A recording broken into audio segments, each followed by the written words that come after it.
What would you do if the person closest to you, the one you trusted most, was trying to poison you?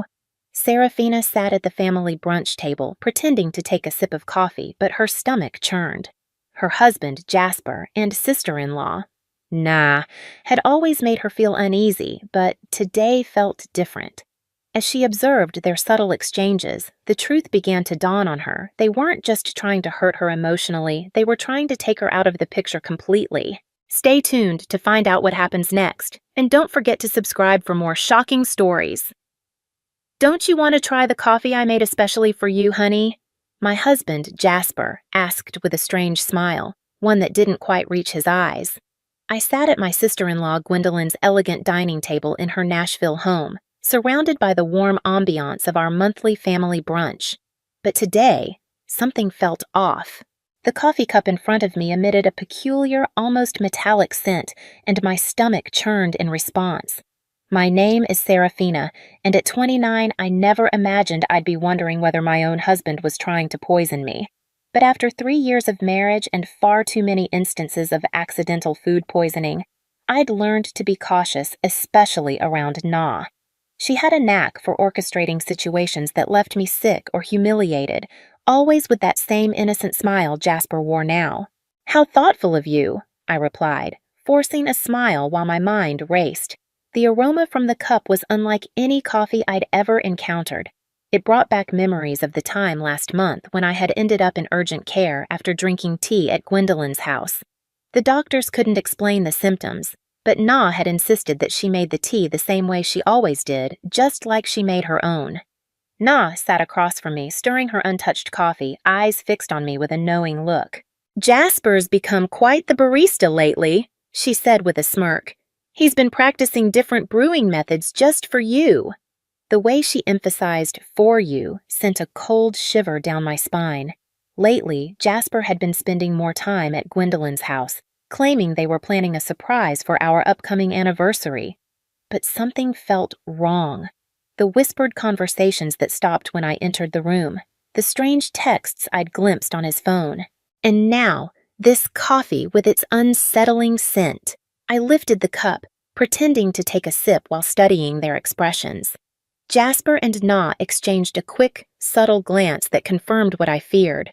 I forced a smile, making a show of checking my phone. "Oh, would you look at that? I need to make a quick call for work."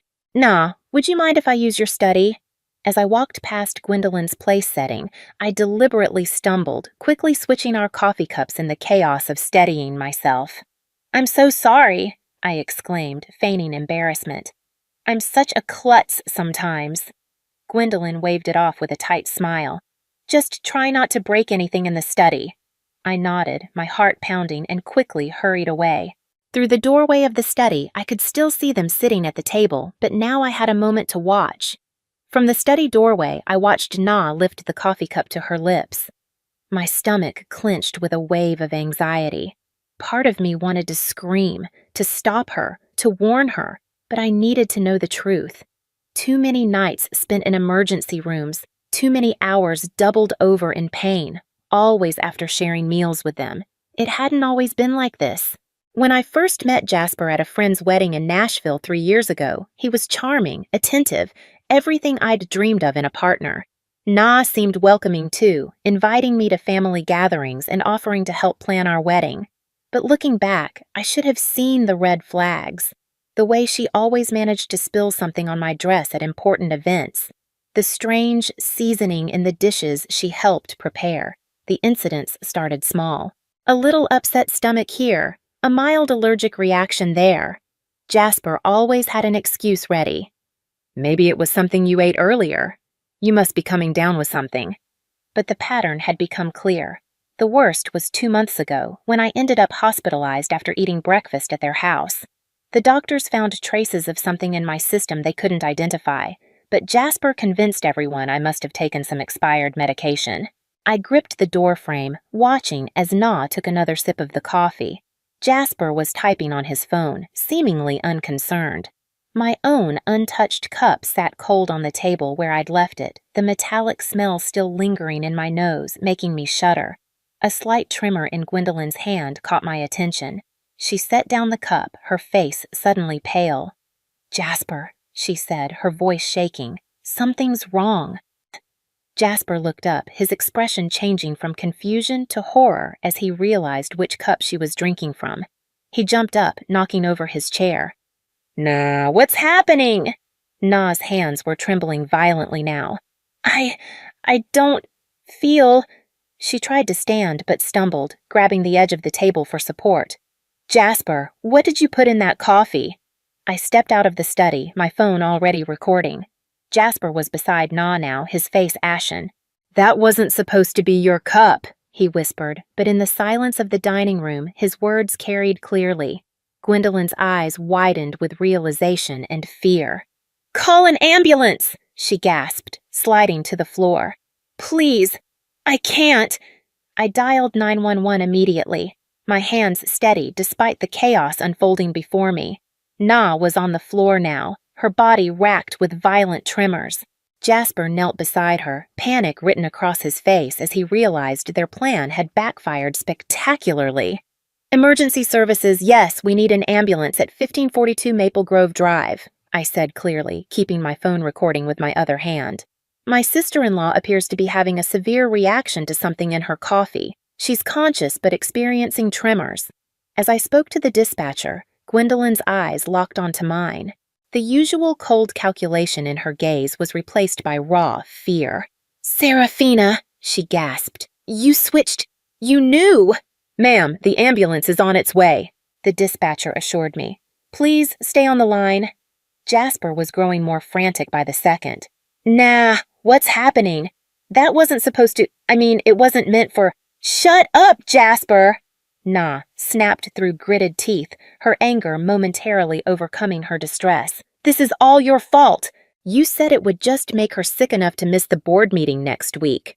You promised it wouldn't be traced. My blood ran cold. The board meeting where I was scheduled to present my proposal for a major client account. The same account Na had been trying to land for months at our competing firms. Everything started clicking into place. The tea last month, I said, my voice surprisingly steady. And the breakfast incident 2 months ago, those weren't accidents, were they? Gwendolyn's face contorted with another wave of pain. The tea, that was supposed to keep you home during the Johnson contract presentation, but you went anyway. She clutched her stomach, doubling over. Jasper said, he said we just needed to discredit you, make clients think you were unreliable. The sound of sirens filled the air outside. Jasper stood up, backing away from both of us. Nah, stop talking. You don't know what you're saying. I know exactly what I'm saying. Na spat, her words slurring slightly. We've been planning this for months, ever since Serafina started outperforming me at every client meeting. You were supposed to make sure she drank it today. The paramedics burst through the front door, and I quickly stepped aside to let them work.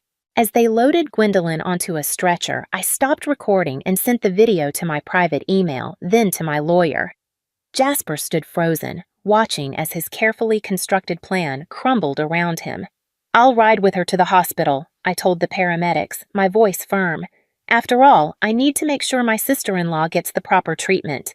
I met Jasper's terrified gaze and added, and I'm sure the doctors will be very interested in knowing exactly what was in that coffee. The emergency room at Nashville General Hospital was a flurry of activity as doctors rushed to treat Na. I sat in the waiting room, my phone clutched in my hand, replaying the recording of Gwendolyn's confession. The tremors in her voice, the panic in her eyes. It was all the evidence I needed to prove this wasn't just paranoia on my part. Family of Na Anderson? A nurse called out. I stood up, noting Jasper's conspicuous absence. He'd mumbled something about parking the car 20 minutes ago and hadn't returned. I'm her sister-in-law, I said, following the nurse through the double doors. How is she? She's stabilized, but we found concerning levels of toxins in her system. The nurse's expression was grave. The doctor would like to speak with you about some unusual findings in her blood work. Dr. Phillips, tall with graying hair and sharp eyes, stood waiting outside Gwendolyn's room. Mrs. Bennett, could you tell me exactly what happened before your sister-in-law became ill? I took a deep breath, pulling out my phone. I think you should listen to this first. I pressed play on the recording from brunch, watching Dr. Phillips' expression shift from professional concern to genuine alarm. "This is very serious," she said, jotting down notes on her tablet. "The substance we found isn't something that accidentally ends up in coffee. We're looking at deliberate contamination." Just then, Jasper appeared at the end of the hallway. His face was pale, sweaty. He had clearly overheard the doctor's words. "Serafina," he began, taking a step toward me. "Let me explain." "Stay back," Dr. Phillips snapped, pressing the nurse's call button. "Security to room 412, please." Jasper's hands shot up in surrender. "This is all a misunderstanding. Na was confused. She didn't know what she was saying." "Really?" I pulled up the text messages I had discovered on his phone last week, messages I had secretly forwarded to myself. "So these messages between you and Na about making sure she's out of commission before the Henderson presentation were just friendly conversation." His face drained of color. "You went through my phone?" "After I found the strange vials in your desk drawer, yes, I did." I turned to Dr. Phillips. "Doctor, I've been hospitalized 3 times in the past 6 months with unexplained symptoms. I'd like to know if they match what you found in Gwendolyn's system today." The doctor's eyes narrowed. "We'll need to run some tests to compare." Before I could say another word, 2 security guards appeared, flanking Jasper, ensuring he couldn't escape. His carefully constructed facade began to crumble. "Gwendolyn and I," Jasper stammered, his voice faltering. "We were just trying to help you slow down. You were working too hard, taking all the big clients." "Na said if we could just make you take some time off." "By poisoning me?" My voice was steady, but the rage boiled inside me. My hands shook, but I made sure my words landed. "How long have you been doing this?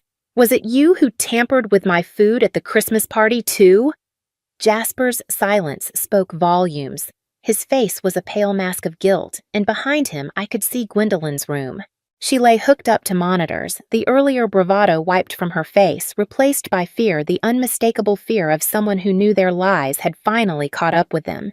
"Detective Mendoza is on her way," Dr. Phillips said quietly, her voice firm. "She'll want to take statements from everyone involved." I nodded, feeling a strange calm wash over me. The truth was coming out, and there was no turning back. Detective Mendoza arrived within the hour, her presence commanding attention in the sterile hospital corridor. A seasoned investigator who specialized in domestic abuse cases, she listened intently as I played the recording from brunch and showed her the text messages.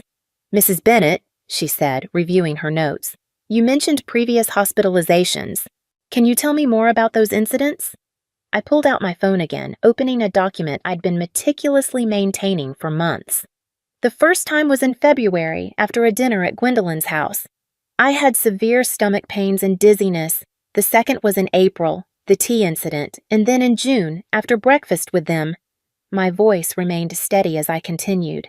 Each time the symptoms were similar, but just different enough that the doctors couldn't pinpoint a cause. The detective's eyes narrowed as she looked at my detailed log of dates, symptoms, and circumstances. "And you've been keeping records ever since I noticed the pattern?" I hesitated before pulling out another phone from my purse. "I also started carrying a backup phone with a different number. I used it to record conversations when I was around them. I have several where Na and Jasper discuss their plans, though they're careful not to be explicit." In one of the recordings, Gwendolyn's voice came through clearly. "The Henderson account is worth millions, Jasper. We can't let her ruin everything we've worked for. Just stick to the plan. A few days of illness should be enough." Jasper's response was equally damning. "I've got something stronger this time. She won't make it to the presentation." Detective Mendoza's expression hardened as she listened. Through the window of Gwendolyn's room, I could see my sister-in-law was now awake, looking significantly less confident than she had at brunch. "The hospital is running toxicology screens," the detective informed me. "Dr. Phillips has already identified several substances that don't occur naturally. We'll need samples from your home as well." A commotion down the hall caught our attention. Jasper was arguing with the security guards, his voice rising in desperation. "I need to speak with my wife," he shouted. "Serafina, please, you don't understand. We were trying to protect you." Detective Mendoza stepped between us. "Mr. Bennett, you're not helping your case. We've already found evidence of premeditated..." "Premeditated?" Jasper laughed, a hollow sound that echoed through the corridor. We were just trying to slow her down. She was working herself to death, taking all the major accounts. Nah said if we could just make her take some time off. By poisoning her? Detective Mendoza's voice was sharp. That's not protection, Mr. Bennett. That's attempted murder. The color drained from Jasper's face. Murder? No, that's not. We never meant to. Then what exactly did you mean to do? I asked, my voice surprisingly calm. When you put something in my coffee this morning, what was supposed to happen? Jasper's silence spoke volumes. Behind him, I could see Na watching through her hospital room window, her face a mask of fear and calculation. I wondered if she was trying to figure out how to spin this, how to explain away months of systematic poisoning as some sort of misguided attempt at helping me. We'll need both of their phones, Detective Mendoza told the security guards. And I want officers posted at both doors. Nobody leaves until we get the toxicology results. Dr. Phillips entered Gwendolyn's room with a tablet in hand, her expression grim as she reviewed the test results. Detective Mendoza and I followed, while Jasper remained outside with the guards. Na tried to sit up straighter in her hospital bed, but the tremors hadn't completely subsided. The toxicology report shows elevated levels of several substances, Dr. Phillips announced, her voice clinical. Most concerning is the presence of a particular compound that's typically used in pharmaceutical testing. It's not something the general public should have access to. Na's face paled. That's impossible. Jasper said it was just something to cause mild symptoms. Mild symptoms? Detective Mendoza interrupted, taking out her notebook. Like the ones your sister-in-law experienced over the past 6 months? The door opened and another detective entered, holding an evidence bag. We found these in Mr. Bennett's office desk at the Anderson marketing firm, he reported, presenting several small bottles with clinical labels, along with detailed notes about dosages and reactions. I felt my knees weaken as I realized the full scope of their plan. You were documenting everything, like some kind of experiment? It wasn't like that, Na protested, but her voice wavered. We just needed to track what worked. The first few attempts weren't effective enough. You kept showing up to meetings anyway. So you increased the dosages? Detective Mendoza concluded, examining the bottles. Did you know these substances could be lethal in higher concentrations? The room fell silent. Jasper, still visible through the window, sank into a chair in the hallway, his head in his hands. The Henderson account, I said slowly, pieces clicking into place. It wasn't just about that presentation, was it? You needed me out of the way permanently because the client specifically requested me as their lead. Na's face contorted with a mixture of anger and fear. You were ruining everything. I built that client portfolio for years, and then you show up and suddenly everyone wants to work with you instead. Jasper said he could fix it. By killing me? The words hung in the air, heavy with accusation. We weren't trying to, Na started, but Phillips cut her off. The concentration in the coffee you drank today, the doctor stated, looking directly at Gwendolyn, was significantly higher than previous samples we've analyzed from Mrs. Bennett's earlier hospital visits. If she had consumed it, the outcome would have been severe, possibly fatal. Detective Mendoza turned to his partner, his tone sharp and unwavering. We'll need a full warrant for both their homes and offices. Also, contact the pharmaceutical company listed on these bottles. We need to know how they got their hands on these substances. Na slumped back against the pillows, her face drained of color as the fight seemed to leave her all at once. It wasn't supposed to go this far, she whispered, her voice breaking. Jasper kept saying we just needed one more try. I stepped closer, my voice steady despite the trembling in my hands. Every time I got sick, every meeting I missed, every client I lost, you were both there, watching, taking notes on how your poison was affecting me. What kind of people does that make you?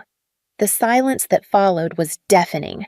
Outside, I could hear Jasper being read his rights, the sound of handcuffs clicking as additional officers arrived. Na didn't look up, her eyes fixed on her hands, unable to meet my gaze. Detective, I said, my voice hard as I turned away from Na. I'm ready to make my formal statement now. The trial lasted 3 weeks, but every day felt like an eternity. I sat in the courtroom watching as the prosecution methodically built their case against Jasper and Na. The evidence was damning. The bottles from Jasper's office, their meticulous notes on each poisoning attempt, the recorded conversations and text messages discussing their twisted plans. But what struck me most was how differently they carried themselves in court. Na, always so polished, so self-assured, now looked small, diminished in her chair. Jasper couldn't even look at me, his eyes fixed on the floor, as expert witnesses outlined the toxic effects of the substances they had used. Dr. Phillips's testimony was especially damning. She presented a detailed analysis of how the dosages had gradually increased over time, each step showing a clear and deliberate intent to cause harm. The pharmaceutical company representative confirmed that Jasper had stolen the compounds from a college friend who worked in their research department. The defendants exhibited a calculated pattern of behavior, the prosecutor argued in her closing statement. This wasn't just corporate sabotage, it was a systematic, methodical attempt to harm Mrs. Bennett, with an escalation that could have easily resulted in her death. When the verdict was read, I didn't feel joy, just relief. Both Jasper and Na were found guilty on multiple counts, including attempted murder and conspiracy. The judge's words rang in the silent courtroom. The premeditated nature of these actions, carried out against a family member over an extended period of time, demands the maximum sentence. I watched as they were led away in handcuffs, thinking about how greed and jealousy had turned two people I once trusted into something unrecognizable. Their business, their reputations, their freedom all sacrificed in an attempt to destroy me. A year after the trial, I stood at the podium at the Nashville Business Leaders Conference preparing to give the keynote speech. The irony wasn't lost on me. This was exactly the kind of opportunity Na had tried to keep me from achieving. The Henderson account, which she and Jasper had tried so desperately to steal, had led to more major clients, solidifying my place as one of the top marketing executives in the region. Success isn't just about talent or hard work, I began, glancing out over the sea of faces. It's about integrity, about building real relationships based on trust. I paused, letting my words sink in. Sometimes the greatest threats to our success come from those closest to us, but surviving those challenges makes us stronger. After my speech, several young professionals approached me for advice. One woman, her eyes shining with determination, asked how I had maintained my composure throughout the ordeal. I focused on what I could control, I replied. I gathered the evidence, trusted my instincts, and refused to let fear hold me back from reaching my goals. Later that evening, I received an email from Henderson confirming they were renewing their contract for another 3 years. I smiled, reflecting on how differently things could have turned out if I hadn't trusted my instincts that day at brunch. The local paper had run a small piece that morning about Na and Jasper beginning their prison sentences. I didn't read it. Instead, I focused on the proposal for my newest client project, knowing that the best revenge wasn't about getting even. It was about moving forward and succeeding, despite the people who tried to hold me back. What do you do when the people closest to you, the ones you trusted the most, are the very ones trying to destroy you? When your own husband and sister-in-law set a dangerous trap for you, all in the name of jealousy and greed? Serafina had endured countless unsettling accidents, food poisoning, allergic reactions, hospital visits, and, for a while, she blamed herself. But everything changed when she caught on to their plan. Jasper and Na had orchestrated a series of poisonings, trying to sabotage her career and life, all to steal her success and discredit her. The tipping point came at brunch when she swapped the coffee cups, catching them in the act. Her quick thinking and resolve saved her life and exposed their twisted conspiracy. The investigation revealed the full extent of their actions: stolen substances, calculated poisonings, and a plan to ruin her at every turn. In the end, their scheme backfired. They were arrested, tried, and sentenced for their crimes, while Serafina walked away stronger, wiser, and more successful than ever. So, what would you do if you discovered someone close to you was plotting against you? Would you confront them or would you let it slide? Let's talk about it in the comments.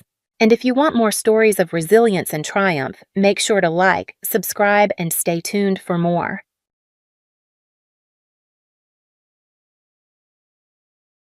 The words sliced through the air like shards of glass, each one cutting deeper than the last.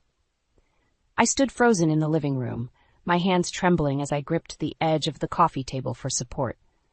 This couldn't be happening. Not to me. Not to us. Jenny, how could you? Richard's voice was laced with disappointment and anger. My mother has done nothing but welcome you into our home, and this is how you repay her? I turned to face my husband, searching his eyes for any sign of the man I'd fallen in love with. But all I saw was a stranger, his face contorted with rage. Richard, please, I whispered, my voice barely audible. You don't understand. I would never. Save it, Jenny, Patricia interrupted, her voice dripping with venom. She stood beside Richard, her hand resting possessively on his arm. We've seen how you've been treating me. The constant criticism, the snide remarks, the way you exclude me from family decisions.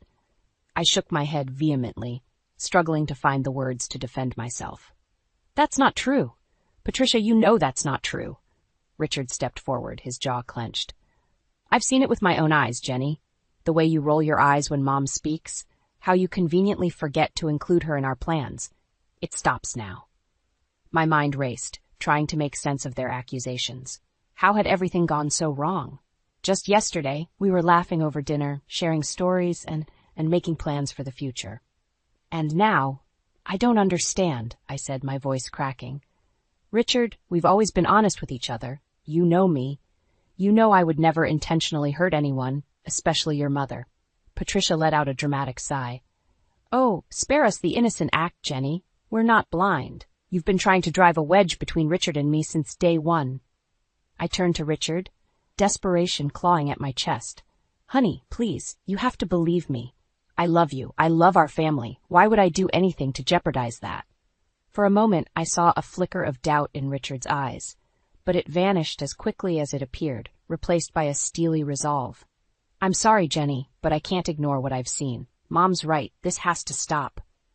The room began to spin, and I felt my knees buckle. This couldn't be happening. How had my perfect life crumbled so quickly? What are you saying? I managed to choke out. Richard's voice was cold, detached. I think it's best if you leave for a while. Give us all some space to think things through. The words hit me like a physical blow. Leave. Richard, this is our home. Where am I supposed to go? Patricia's lips curled into a triumphant smile. I'm sure you'll figure something out, dear. You've always been so resourceful. I looked from Richard to Patricia, searching for any sign of compassion, any hint that this was all a terrible misunderstanding. But their faces remained impassive, united against me. With shaking hands, I reached for my purse. I need some air. I can't breathe. As I stumbled towards the door, I heard Patricia's voice behind me. Take all the time you need, Jenny. We'll be here when you're ready to apologize. The door slammed shut behind me, the sound echoing in the empty hallway. I leaned against the wall, my chest heaving as I struggled to catch my breath. How had my life fallen apart so completely in the span of a single conversation? As I made my way down the stairs, my phone buzzed in my pocket. With trembling fingers, I pulled it out, hoping against hope to see Richard's name on the screen. Instead, I saw a text from my mother, Mary. Honey, is everything okay? I have a strange feeling. Call me if you need anything. I clutched the phone to my chest, a lifeline in the storm that had become my life. As I stepped out into the cool evening air, I knew one thing for certain. Nothing would ever be the same again. As I sat in my mother's kitchen, clutching a steaming mug of tea, the memories of happier times with Richard flooded my mind. The stark contrast between then and now made my heart ache. Jenny, sweetheart, my mother's gentle voice broke through my reverie. You haven't touched your tea. It's getting cold. I blinked, forcing myself back to the present. Sorry, Mom. I was just remembering. She reached across the table and squeezed my hand. Tell me about it. Sometimes talking helps. I took a deep breath, the words tumbling out. It wasn't always like this. You know, Richard and I, we were so happy once.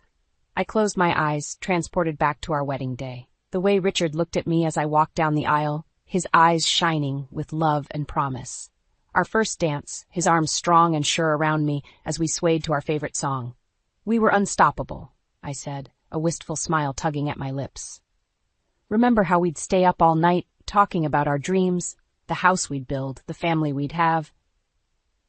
My mother nodded, her eyes soft with understanding. You two were quite the pair, so full of hope and love. The memory shifted, and suddenly I was reliving our first anniversary. Richard had surprised me with a picnic in the park where we'd had our first date. We'd laughed and fed each other strawberries, making plans for the future between kisses. It all changed when we moved in with Patricia, I said, my voice hardening. At first it seemed like such a good idea. Help her out, save money for our own place, but then I trailed off. Remembering the day everything started to unravel. It had been a Sunday morning, barely a month after we'd moved in. I was making breakfast, humming to myself, when Patricia walked in. "Oh, Jenny," she'd said, her voice dripping with false sweetness. "Is that how you scramble eggs? No wonder Richard's been looking so thin lately." I'd brushed it off at first, laughing awkwardly. But as the weeks went by, the comments became more frequent, more pointed. Nothing I did was ever good enough. I tried to talk to Richard about it, I told my mother, frustration creeping into my voice. But he always defended her, said I was being too sensitive, that it was just her way of showing she cared. My mother's brow furrowed. "And you never told me any of this was happening?" I shook my head, shame washing over me. I thought I could handle it. I didn't want to worry you. Just then my phone buzzed, a text from Richard. My heart leapt, hope surging through me. Maybe he'd realized his mistake, maybe he was ready to listen. But as I read the message, that hope crumbled to dust. "Jenny, I need you to come back and apologize to Mom. This has gone on long enough." I stared at the screen, disbelief turning to anger. "He wants me to apologize," I said, my voice shaking. "After everything she's done, after the way they treated me, he wants me to apologize." My mother's face hardened. "Oh, honey, I think it's time we had a serious talk about what's been going on in that house." As I began to recount the full extent of Patricia's behavior, the constant criticism, the subtle manipulations, the way she'd slowly but surely driven a wedge between Richard and me, I felt something shift inside me. The hurt and confusion were still there, but alongside them, a new emotion was taking root. Determination. "Mom," I said, my voice stronger than it had been in months, "I think I need a lawyer." My mother nodded, a fierce pride in her eyes. "That's my girl. It's time to fight back." As I picked up my phone to make the call, I caught sight of my reflection in the window. The woman staring back at me wasn't the broken, confused person who'd fled her home yesterday. This woman had fire in her eyes and steel in her spine. Patricia and Richard had no idea what was coming. I stood in Patricia's immaculate kitchen, my hands submerged in soapy water as I scrubbed at a stubborn pot. The sound of the front door opening made me tense, but I forced myself to keep working. It was probably just Richard coming home from work. "Jenny?" Patricia's shrill voice called out. "Where are you?" I closed my eyes, took a deep breath, and plastered on a smile. "In the kitchen, Patricia." She bustled in, her eyes immediately scanning the room. "Oh, you're doing the dishes. How quaint." I bit my tongue, focusing on the task at hand, just trying to keep things tidy. Patricia moved closer, peering over my shoulder. You know, dear, there's a certain technique to getting those pots really clean. Here, let me show you." Before I could protest, she shouldered me aside, plunging her hands into the water. "You see, you need to use a bit more elbow grease. Like this." I watched as she scrubbed vigorously, water splashing onto my shirt. "I think I had it under control, Patricia," she laughed, a high, tinkling sound that set my teeth on edge. "Oh, Jenny, there's no shame in admitting you need help. After all, not everyone grows up learning proper housekeeping skills." The implication in her words was clear, and I felt my cheeks burn. "I'm perfectly capable of cleaning a pot, thank you." Patricia turned to me, her eyes wide with mock innocence. "Of course you are, dear. I'm just trying to help. After all, I want my son to have a comfortable home." I opened my mouth to retort, but the words died on my lips as Richard walked in. "Hey, what's going on in here?" Patricia's demeanor changed instantly. "Oh, Richard, I was just showing Jenny a few housekeeping tips. You know how I love to pass on my knowledge." Richard smiled, oblivious to the tension in the room. "That's great, Mom. Jenny's lucky to have you to learn from." I felt something snap inside me. "Actually, Richard, your mother was just about to start on dinner," Patricia interrupted smoothly. "Jenny, why don't you finish up those dishes while Richard and I catch up?" As they left the kitchen, arm in arm, I gripped the edge of the sink, my knuckles turning white. This couldn't go on. I had to say something. Later that evening, I found Richard alone in our bedroom. "Can we talk?" He looked up from his phone, frowning slightly. "Sure. What's up?" I took a deep breath, steeling myself. "It's about your mother. I think there's been some misunderstandings between us." Richard's frown deepened. "What do you mean?" "Well, sometimes the things she says, they come across as a bit critical." He sighed, shaking his head. "Jenny, we've been over this. Mom's just trying to help. She doesn't mean anything by it." "But Richard, today in the kitchen—" "Look," he cut me off, his voice tinged with frustration. "I know it's an adjustment living with Mom, but she's family. Well, can't you just try a little harder to get along?" I felt like I'd been slapped. "Try harder?" "Richard, I've been trying. But your mother—" "Enough." Richard's voice was sharp. "I'm tired of hearing you complain about Mom. She's been nothing but kind to you. Maybe you're the one with the problem." Tears stung my eyes as I stared at my husband, this man I barely recognized anymore. "How can you say that? Don't you see what's happening?" But Richard had already turned away, his attention back on his phone. "I think you need to do some serious thinking, Jenny, about your attitude and about this family." I stumbled out of the room, my mind reeling. As I passed Patricia's door, I heard her voice, low and smug. "I told you, Richard, she's never been good enough for you." In that moment, something inside me hardened. This wasn't just about dishes or housekeeping tips anymore. This was war, and I was done playing nice. I paced the length of our bedroom, my mind racing. The conversation with Richard last night had left me feeling more alone than ever. How could I make him see the truth about his mother? I needed a plan. A soft knock at the door interrupted my thoughts. "Jenny, are you decent?" Patricia's saccharine voice called out. I gritted my teeth. "Come in, Patricia." She glided into the room, a picture of innocence in her floral dress. "I thought we could have a little chat, just us girls." "About what?" I asked, wary of her sudden friendliness. Patricia perched on the edge of the bed, smoothing her skirt. "I couldn't help but overhear your discussion with Richard last night. I think there's been a misunderstanding." I crossed my arms, steeling myself. "Is that so?" "Oh, yes," she nodded emphatically. "You see, I only want what's best for both of you. Richard's happiness is my top priority." "And what about my happiness?" I countered. Patricia's eyes narrowed for a split second before her smile returned. "Of course, dear. That's why I think it's time we cleared the air. Why don't you tell me what's really bothering you?" I took a deep breath. This was my chance. "Patricia, I feel like you're constantly criticizing me, the way you talk about my housekeeping, my cooking." "Oh, Jenny," she interrupted, her voice dripping with false concern. "I had no idea you felt that way. I was only trying to help. You know, not everyone has the advantage of a proper upbringing." Her words stung, but I pressed on. "It's not just that. The way you interfere in our marriage, always pulling Richard aside for private conversations." "Now, wait just a minute." Patricia's voice hardened. "Are you accusing me of coming between you and my son? After everything I've done for you both?" "That's not what I think I've heard enough." She stood abruptly. I was willing to extend an olive branch, but clearly you're determined to paint me as the villain. Just then, Richard appeared in the doorway. "What's going on?" I heard raised voices.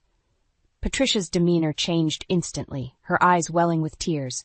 "Oh, Richard, I was just trying to make peace with Jenny, but she accused me of trying to ruin your marriage."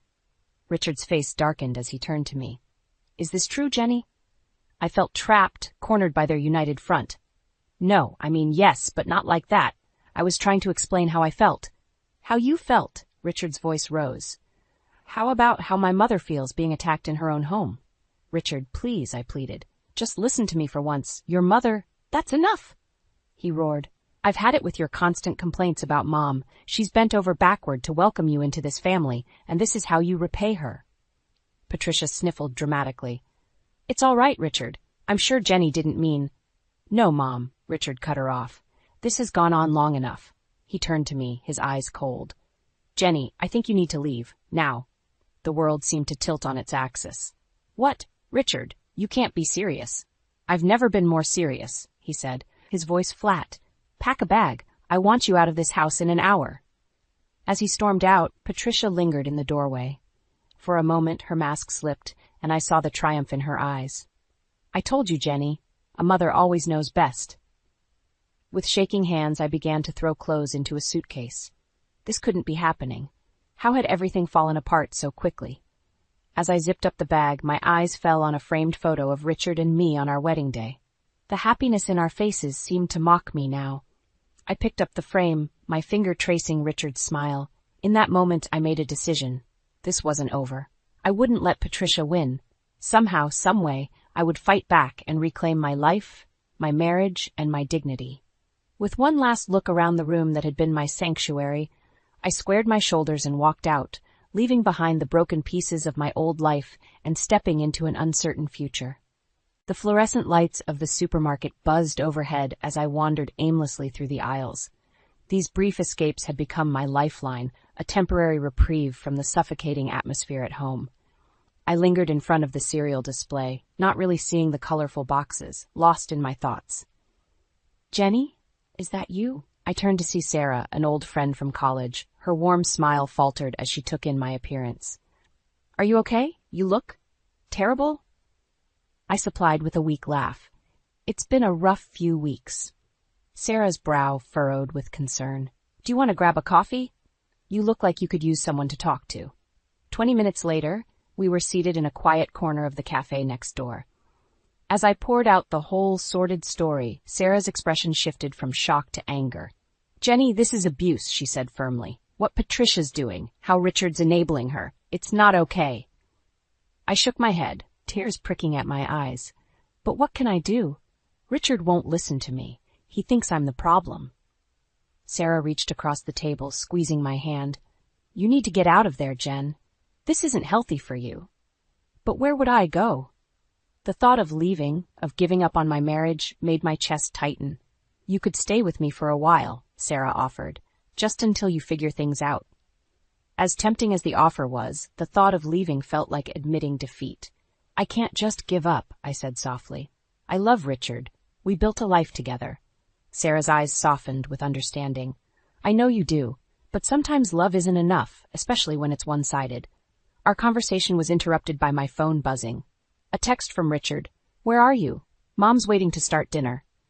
I sighed, the weight of reality settling back on my shoulders. "I have to go," I told Sarah, gathering my things. She stood, pulling me into a tight hug.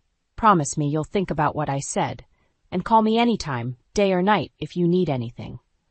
I nodded, grateful for her support, and headed back to the house that no longer felt like home. As I walked through the front door, Patricia's voice rang out from the kitchen. "Finally! We were beginning to think you'd run off." I bit back a retort, forcing a smile as I entered the room. Richard was setting the table, barely glancing up as I came in. "Sorry I'm late," I said, moving to help with dinner preparations. "I ran into an old friend at the store." Patricia's eyes narrowed. "Oh, and who might that be?" "Just Sarah from college," I replied, trying to keep my voice light. "We got caught up chatting." Patricia hummed, her tone disapproving. "Well, I suppose some people have time for idle gossip. Others of us prefer to focus on family." I saw Richard tense at her words, waiting for my reaction, but I was too tired to fight. "You're right, Patricia. It won't happen again." As we sat down to eat, the tension in the room was palpable. Richard and Patricia chatted about their day, barely acknowledging my presence. I pushed food around my plate, my appetite gone. "Jenny," Patricia's sharp voice cut through my thoughts. "Aren't you going to eat?" After all the effort I put into cooking, I looked up, meeting her challenging gaze. In that moment, something inside me snapped. "Actually, Patricia, I'm not feeling well, if you'll excuse me." I stood abruptly, my chair scraping against the floor. Richard finally looked at me, his expression a mix of confusion and annoyance. "Jenny, what?" "I said I'm not feeling well," I repeated, my voice stronger now. "I'm going to lie down." As I left the room, I heard Patricia's voice, low and insidious. "You see, Richard, this is what I've been telling you about her attitude." I paused in the hallway, my heart racing. This couldn't go on. Something had to change, and soon. As I climbed the stairs to our bedroom, Sarah's words echoed in my mind. Maybe it was time to start considering my options. Maybe it was time to fight back. The supermarket's automatic doors slid open, and I stepped out into the crisp afternoon air, my arms laden with grocery bags. These shopping trips had become my sanctuary, my brief moments of peace away from the suffocating atmosphere at home. But as I approached the house, a sense of dread settled in my stomach. Something was off. Patricia's car was in the driveway, but so was Richard's. He should have been at work. My heart raced as I fumbled with my keys, pushing open the front door. The silence that greeted me was deafening. "Richard," I called out, my voice echoing through the empty hallway. "Patricia?" As I rounded the corner into the living room, I froze. Richard and Patricia were seated on the couch, their faces grim. Between them, on the coffee table, lay a familiar-looking notebook, my journal. "Jenny," Richard's voice was cold, controlled. "We need to talk." I set the groceries down, my hands shaking. "What's going on?" Patricia spoke up, her voice dripping with false concern. "Sweetheart, we're worried about you. Your behavior lately, well, it's been concerning." "What are you talking about?" I asked, my eyes darting between them and my journal. "Why do you have my private journal?" Richard leaned forward, his face a mask of disappointment. "Jenny, Mom found this while cleaning. The things you've written, they're disturbing." My mind raced. The journal. Of course, I'd been writing down everything, every snide comment, every manipulation, every moment of gaslighting. It was my way of staying sane, of reminding myself I wasn't crazy. "You had no right to read that," I said, my voice trembling with anger and fear. Patricia's eyes widened in mock innocence. "But darling, we were worried. The way you've been portraying us, twisting innocent comments into something sinister, it's not healthy." Richard nodded, his expression hardening. "Jenny, you've accused my mother of emotional abuse. You've written that I'm... what was it? Blind and complicit. How could you think these things about us?" I felt the walls closing in. This was it, the moment everything came crashing down. But as I looked at their faces, something inside me snapped. No more playing nice, no more being the victim. How could I think these things? I repeated, my voice growing stronger. "Because they're true, Richard. Every word in that journal is true. Your mother has been manipulating and belittling me since the day we moved in, and you've been too blind to see it." Patricia gasped dramatically. "Richard, do you hear how she's talking to us? This is exactly what I've been trying to tell you. She's unstable." Richard stood, his face flushed with anger. "That's enough, Jenny. I won't let you talk about my mother this way. I think it's best if you leave." The words hit me like a physical blow. "Leave? Richard, this is our home. You can't just..." "It's my mother's home," he cut me off. "And clearly you're not happy here. So please, pack your things and go." I looked from Richard to Patricia, searching for any sign of the family I thought I had, but all I saw were two strangers, united against me. With shaking hands, I grabbed my journal from the table. "Fine, I'll go, but this isn't over, Richard. One day you'll see the truth." As I turned to leave, Patricia's voice stopped me. "Oh, Jenny, don't forget to leave your house key. We wouldn't want any unfortunate incidents." I yanked the key off my keyring and tossed it on the table. Without another word, I walked out, slamming the door behind me. Standing on the porch, the weight of what had just happened crashed over me. I was alone, cast out of my own home, my marriage in tatters. But as the initial shock faded, a new emotion took its place: determination. This wasn't the end. It was just the beginning. And Patricia had no idea what she'd unleashed. With one last look at the house that was no longer my home, I pulled out my phone and dialed a familiar number. "Mom? It's me. I need a place to stay." The gentle hum of my mother's sewing machine filled the spare bedroom that had become my sanctuary over the past week. I sat cross-legged on the bed, surrounded by job listings and legal papers, my laptop balanced precariously on my knees. "Jenny?" My mother's voice called from downstairs. "There's someone here to see you." My heart leapt into my throat. Could it be Richard? Had he finally come to his senses? I rushed down the stairs, hope blooming in my chest, only to stop short at the sight of Sarah standing in the entryway. "Hey, stranger," she said, her smile tinged with concern. "Thought I'd check in on you." As we settled in the living room with steaming mugs of tea, I filled Sarah in on everything that had happened since our chance meeting at the supermarket. Her expression darkened with each new revelation. "Jenny, this is serious," she said, setting down her mug. "Have you considered legal action?" I nodded, gesturing to the papers scattered on the coffee table. I've been in touch with a divorce lawyer. She thinks I have a strong case, especially with the journal as evidence. Sarah leaned forward, her eyes intense. Good, but I meant against Patricia. What she's done, it's emotional abuse. You could press charges. The thought sent a shiver down my spine. I don't know, Sarah. That seems so final. Isn't that what you want? She asked gently. To be free of her influence? Before I could respond, my phone buzzed. A text from Richard. We need to talk. Can you meet me at the cafe near Mom's house tomorrow at 2? My hands shook as I showed Sarah the message. What do you think? Should I go? She frowned, considering. It could be a trap. Patricia might have put him up to this. Or it could be my chance to make him see the truth, I countered, hope flaring in my chest. Sarah sighed, squeezing my hand. Just be careful, okay? And call me the second you're done. The next day, I arrived at the cafe 15 minutes early, my nerves on edge. As I sipped my latte, I rehearsed what I wanted to say, how I would make Richard understand. At exactly 2 p.m., the bell above the door chimed. I looked up, my heart pounding, to see Richard walk in. But he wasn't alone. Patricia trailed behind him, her face a mask of concern. My stomach dropped. What is she doing here? I demanded as they approached my table. Richard at least had the decency to look uncomfortable. Jenny, please. Mom's worried about you. We both are. Patricia nodded, her eyes brimming with fake tears. Sweetheart, we just want to help. This behavior, these accusations, it's not like you. I felt the walls closing in, my carefully prepared speech crumbling to dust. This is exactly what I'm talking about, Richard. Can't you see what she's doing? He shook his head, frustration etched on his face. All I see is my wife pushing away the people who love her. Jenny, please, come home. We can work this out. For a moment, I wavered. The thought of going home, of things going back to normal, was tempting, but then I caught sight of the triumphant gleam in Patricia's eyes, and my resolve hardened. No, I said, my voice stronger than I felt. I won't come back to that toxic environment. Richard, I love you, but I can't live like that anymore. Patricia's mask slipped, her voice turning cold. You ungrateful little. That's enough, Mom, Richard interrupted, looking torn. He turned to me, his eyes pleading. Jenny, please, don't do this. I stood, gathering my things.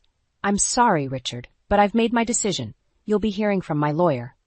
As I walked out of the cafe, I heard Patricia's voice behind me. You'll regret this, Jenny. No one leaves this family without consequences. Her words sent a chill down my spine, but I kept walking. With each step I felt stronger, more determined. This wasn't the end, it was a new beginning. Back at my mother's house, I pulled out my phone and dialed my lawyer's number. It's Jenny, I said when she answered. I'm ready to move forward with everything, all of it. As I hung up, I caught sight of my reflection in the window. The woman staring back at me wasn't the broken, confused person who'd fled her home a week ago. This woman had fire in her eyes and steel in her spine. Patricia wanted consequences. Fine.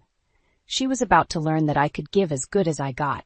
I stood on the doorstep of Patricia's house, my heart pounding, but my resolve unshakable. The manila envelope in my hand felt heavy with the weight of its contents. Divorce papers, copies of my journal entries, and a restraining order against Patricia. This was it, the moment of truth. I rang the doorbell, steeling myself for what was to come. The door swung open, revealing Richard's surprised face. Jenny, what are you doing here? We need to talk, I said, my voice steady. All of us. Patricia appeared behind him, her eyes narrowing at the sight of me. You're not welcome here anymore. I held up the envelope. Trust me, you'll want to hear what I have to say. Reluctantly, they let me in. As we gathered in the living room, the same room where my world had fallen apart weeks ago, I felt a surge of strength. This time, I was in control. I'll make this quick, I began, pulling out the papers. Richard, these are divorce papers. I'm not asking for much, just what's fair. And this, I held up my journal, is evidence of the emotional abuse I've endured in this house. Patricia scoffed. Abuse? Don't be ridiculous. It's all here, Patricia. Every snide comment, every manipulation, every time you turned Richard against me. And I have witnesses. Friends who saw what was happening. Richard's face paled as he flipped through the pages. Jenny, I had no idea. Of course you didn't, I said softly. You didn't want to see it. But I'm done being silent. I'm done being the victim. Patricia's mask of innocence slipped, revealing the anger beneath. You ungrateful little witch, after everything we've done for you. Enough, Mom, Richard interrupted, his voice sharp. He turned to me, his eyes filled with regret. Jenny, I'm so sorry. I should have listened to you.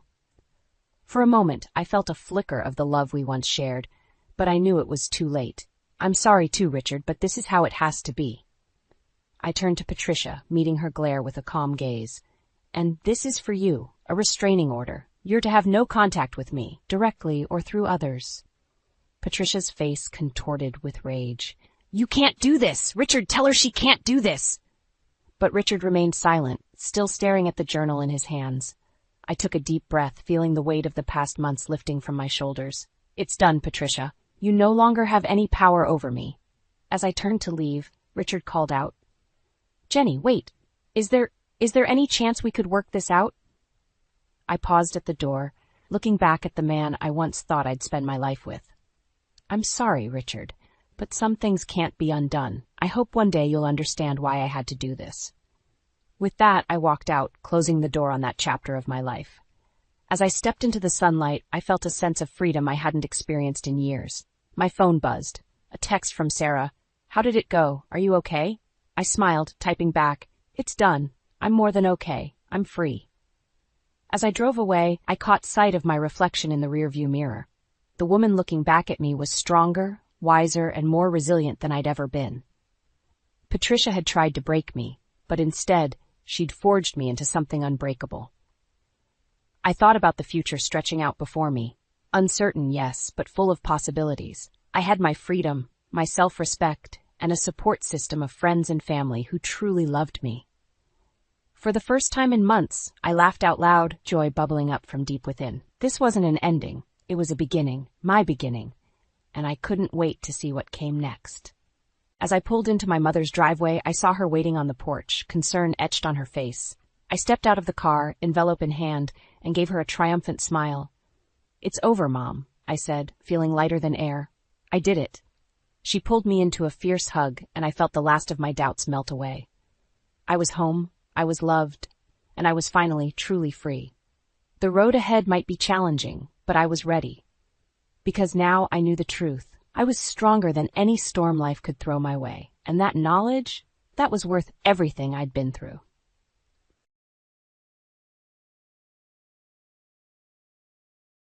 The shattered wine glass at my feet mirrored my fractured world. I stood frozen in the doorway of our bedroom, my eyes fixed on the tangled sheets and intertwined bodies of my husband Jason and my younger sister Mia. Lila! Jason bolted upright, his face a mask of shock and guilt. This isn't, we... Mia scrambled to cover herself, her eyes darting between Jason and me. Sis, I can explain. Don't. My voice was ice. Don't you dare call me that. I turned on my heel, my mind reeling as I stumbled down the stairs. The sound of frantic footsteps and hushed arguing followed me. Lila, wait! Jason's voice called out, closer now. Please, let's talk about this. I whirled around at the bottom of the stairs, my anger finally finding its voice. Talk? You want to talk now? After I catch you in bed with my sister? Jason reached for me, but I jerked away. Don't touch me, I hissed. Mom? My daughter Alice's concerned voice came from the living room. What's going on? I looked at my beautiful, perceptive 17-year-old, her brow furrowed with worry. How could I shield her from this mess? Nothing, sweetie, I lied, my voice trembling. Just a misunderstanding. Bullshit, Alice said, her eyes narrowing as she took in the scene. Me, shaking with rage, and her father wearing nothing but hastily donned sweatpants. Mia chose that moment to appear, wrapped in Jason's robe. Alice's eyes widened in understanding, that then hardened with disgust. How could you? She spat at her father and aunt. Jason ran a hand through his disheveled hair. Alice, honey, it's complicated. No, it's not, I cut in, finding strength in my daughter's presence. It's actually very simple. Your father and your aunt betrayed us both. Mia stepped forward, her eyes pleading. Lila, please, we never meant for this to happen. It just did. I laughed bitterly. Things don't just happen, Mia. You make choices, and you two made the choice to destroy our family. That's not fair, Jason protested weakly. Fair? I advanced on him, my voice rising. You want to talk about fair? Was it fair when you promised to love and cherish me till death do us part? Was it fair when you welcomed my sister into our home, knowing full well what you were doing behind my back? Alice moved to stand beside me, her hand finding mine and squeezing it tight. Mom's right, she said, her voice steady. You don't get to play the victim here, Dad. Jason's face crumpled. I'm sorry. I'm so sorry. But his words were hollow, and we all knew it. 23 years of marriage, and this was what it had come to. Apologies that meant nothing, and a family torn apart by betrayal. I want you both out, I said, my voice low and dangerous. Now. Lila, please, Mia begged. Where am I supposed to go? That's not my problem anymore, I replied coldly. You should have thought about that before you climbed into bed with my husband. Jason reached for me again, his eyes desperate. Lila, we can work through this. We can go to counseling. We can... There is no we anymore, Jason. I cut him off. Get out of my house. As Jason and Mia retreated upstairs to gather their things, I sank onto the couch, the weight of what had just happened finally hitting me. Alice sat beside me, her arm around my shoulders. What are we going to do now, Mom? She asked softly. I took a deep breath, trying to steady myself. I don't know, sweetheart, but we'll figure it out together. As I heard Jason and Mia's footsteps on the stairs, a cold determination settled over me. They thought they could walk all over me, destroy everything I held dear. But they had no idea what I was capable of. This wasn't over, not by a long shot. I stood up, straightening my spine. Alice, call Aunt Brenda. Tell her we need her help. My daughter nodded, a glimmer of understanding in her eyes. As she reached for her phone, I steeled myself for the confrontation to come. Jason and Mia had made their choices.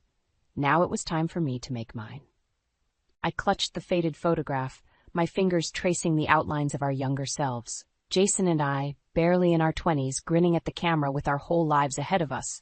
How did we end up here? Mom? Alice's voice snapped me back to reality. Aunt Brenda's here. I tucked the photo away and headed downstairs, where my best friend waited with open arms. Oh, honey, Brenda said, enveloping me in a hug. I came as soon as Alice called. What happened? I took a shaky breath. Jason, he's been having an affair with Mia. Brenda's eyes widened. Your sister? That bastard. I caught them together, I said, the words still bitter on my tongue, in our bed. Jesus, Brenda muttered. Where are they now? I kicked them out, I replied, a hint of pride creeping into my voice. Brenda squeezed my hand. Good for you. Now, what's the plan? I hesitated. I don't know. Everything's happening so fast. Well, first things first, Brenda said decisively. We need to protect your assets. Have you checked your accounts? The thought hadn't even occurred to me. I rushed to my laptop, logging into our joint account. My heart sank as I stared at the screen. It's empty, I whispered. He cleaned it out. Alice gasped. Dad wouldn't do that, would he? But the evidence was right there in black and white. Our savings, gone. 23 years of marriage, and this was what it had come to. That son of a bitch, Brenda hissed. Lila, you need to call a lawyer, now. As if on cue, my phone buzzed. Jason's name flashed on the screen. I answered, my voice cold. What do you want? Lila, please, he begged. Can we talk? I made a mistake. A mistake? I cut him off. Is that what you call emptying our bank account? There was a pause. I panicked. I thought you might try to take everything.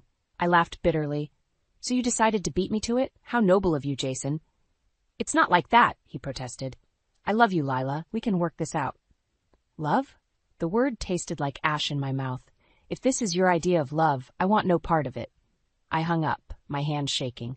Brenda and Alice watched me, concern etched on their faces. He says he loves me, I said, my voice hollow.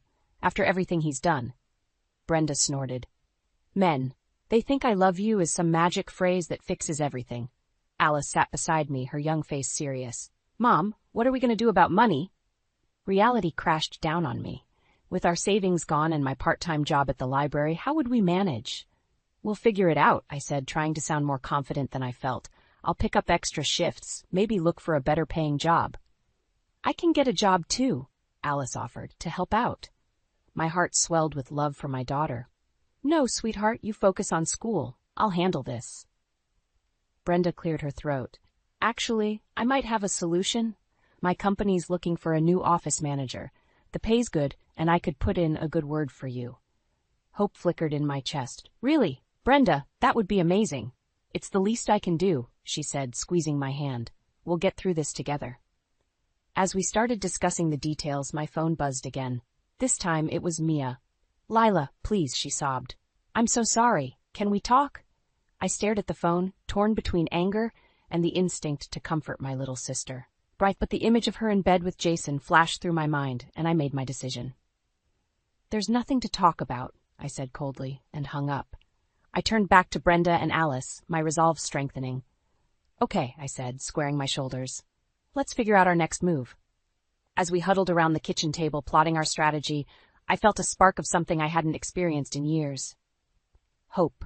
Jason and Mia might have betrayed me, but I wasn't alone. And I was far from defeated. Little did they know, this was just the beginning.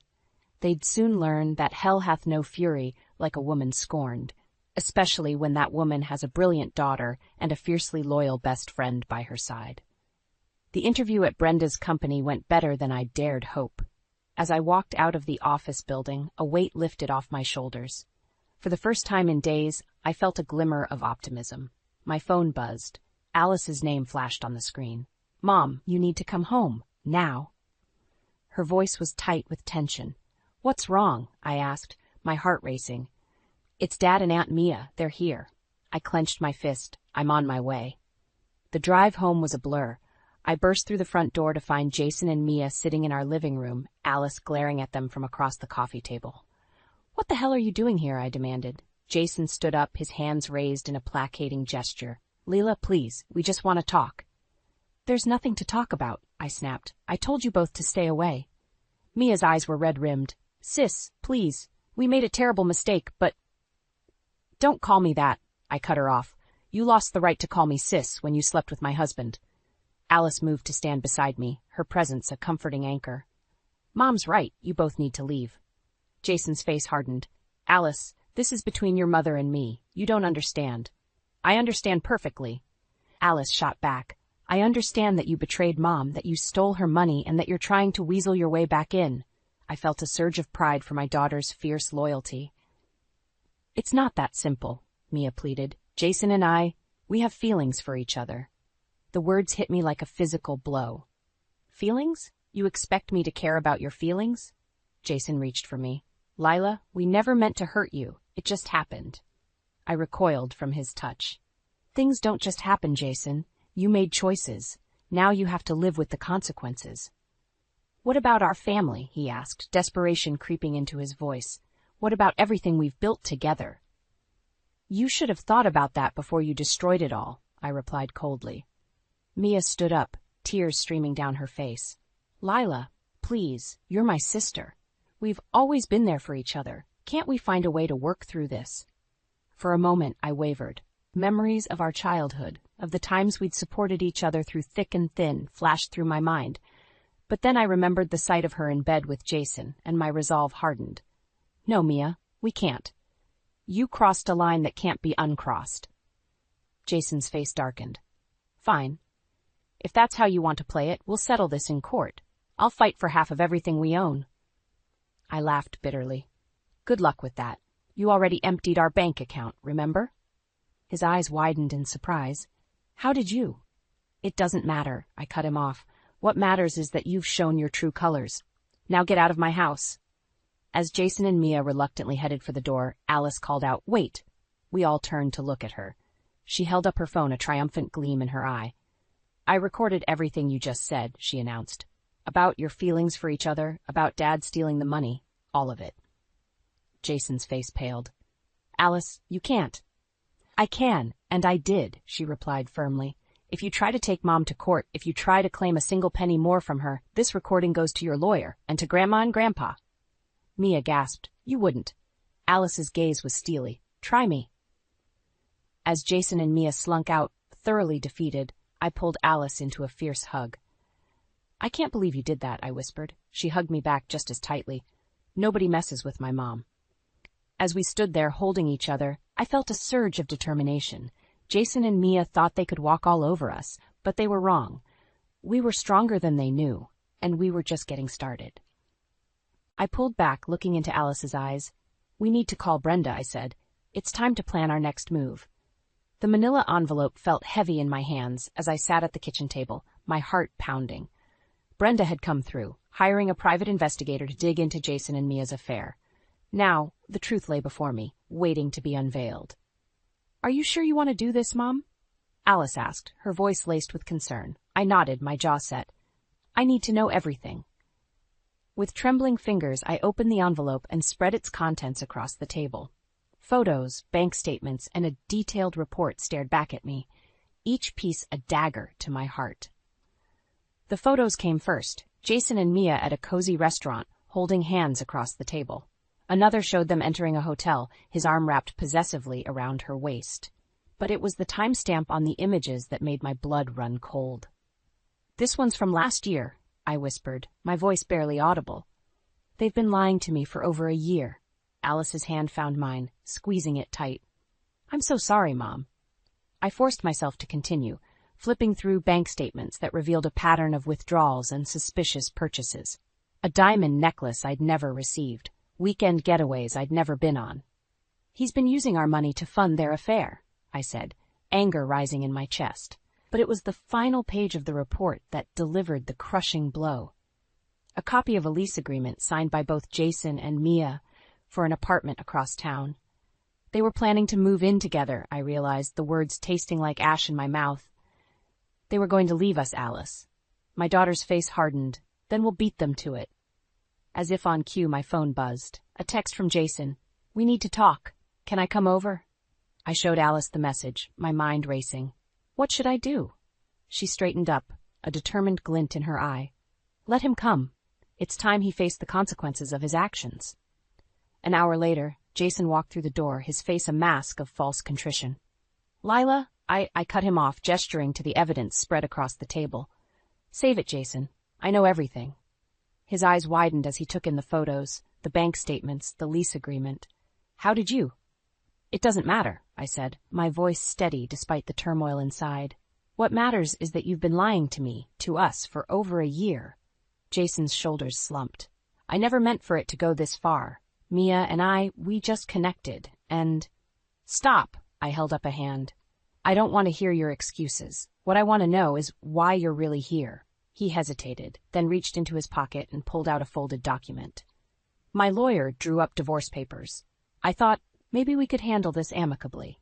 I laughed, a harsh, bitter sound. "Amicably?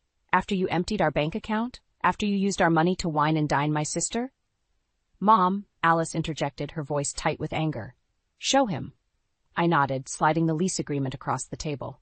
"Were you going to tell us about your little love nest, Jason? Or were you just going to disappear one day?" The color drained from his face. "Lila, I can explain." "No need." I cut him off. "I think I understand perfectly. You and Mia had it all planned out, didn't you? Drain our accounts, move in together, start your new life." Jason's eyes darted between Alice and me, desperation creeping into his voice. "Please, we can work this out. I'll do anything." "You're right about one thing," I said, standing up. "We are going to handle this, but not on your terms." I picked up the divorce papers, tearing them in half. "I'll be filing for divorce, Jason, but it'll be on my terms, Dot, and trust me, after everything you've done, you won't like what's coming." As Jason stumbled out of the house, shell-shocked and defeated, I turned to Alice. Her eyes shone with a mixture of pride and determination. "What now, Mom?" I took a deep breath, squaring my shoulders. "Now, we fight back, and we win." The lawyer's office felt suffocating as I sat across from Jason, our respective attorneys flanking us. The mediation was supposed to be a step towards an amicable divorce, but the tension in the room was palpable. "Mrs. Thompson," Jason's lawyer began, his voice oily smooth, "my client is willing to be generous in the division of assets, given the circumstances of your separation." I bristled at his condescending tone. Generous? After he drained our joint account? Jason had the decency to look ashamed, but his lawyer pressed on. "Mr. Thompson is prepared to offer a 50-50 split of all remaining assets, including the house and his retirement fund." My attorney, a sharp-eyed woman named Karen, leaned forward. "And what about the money Mr. Thompson withdrew without my client's knowledge?" Jason's lawyer waved a dismissive hand. "Water under the bridge. We're here to move forward, not dwell on the past." I felt my blood begin to boil, but Karen's steady presence kept me grounded. "We'd prepared for this." "Actually," Karen said, sliding a folder across the table, We have some concerns about Mr. Thompson's financial disclosures. As Jason and his lawyer pored over the documents, I watched their faces change. Shock, then anger, then fear flitted across Jason's features. "Where did you get this information?" his lawyer demanded. Karen's smile was razor-sharp. "Let's just say Mrs. Thompson has friends in high places. Now shall we discuss the real numbers?" What followed was a brutal dissection of Jason's hidden assets, accounts I'd never known about, investments made behind my back, and a startling revelation about his true income.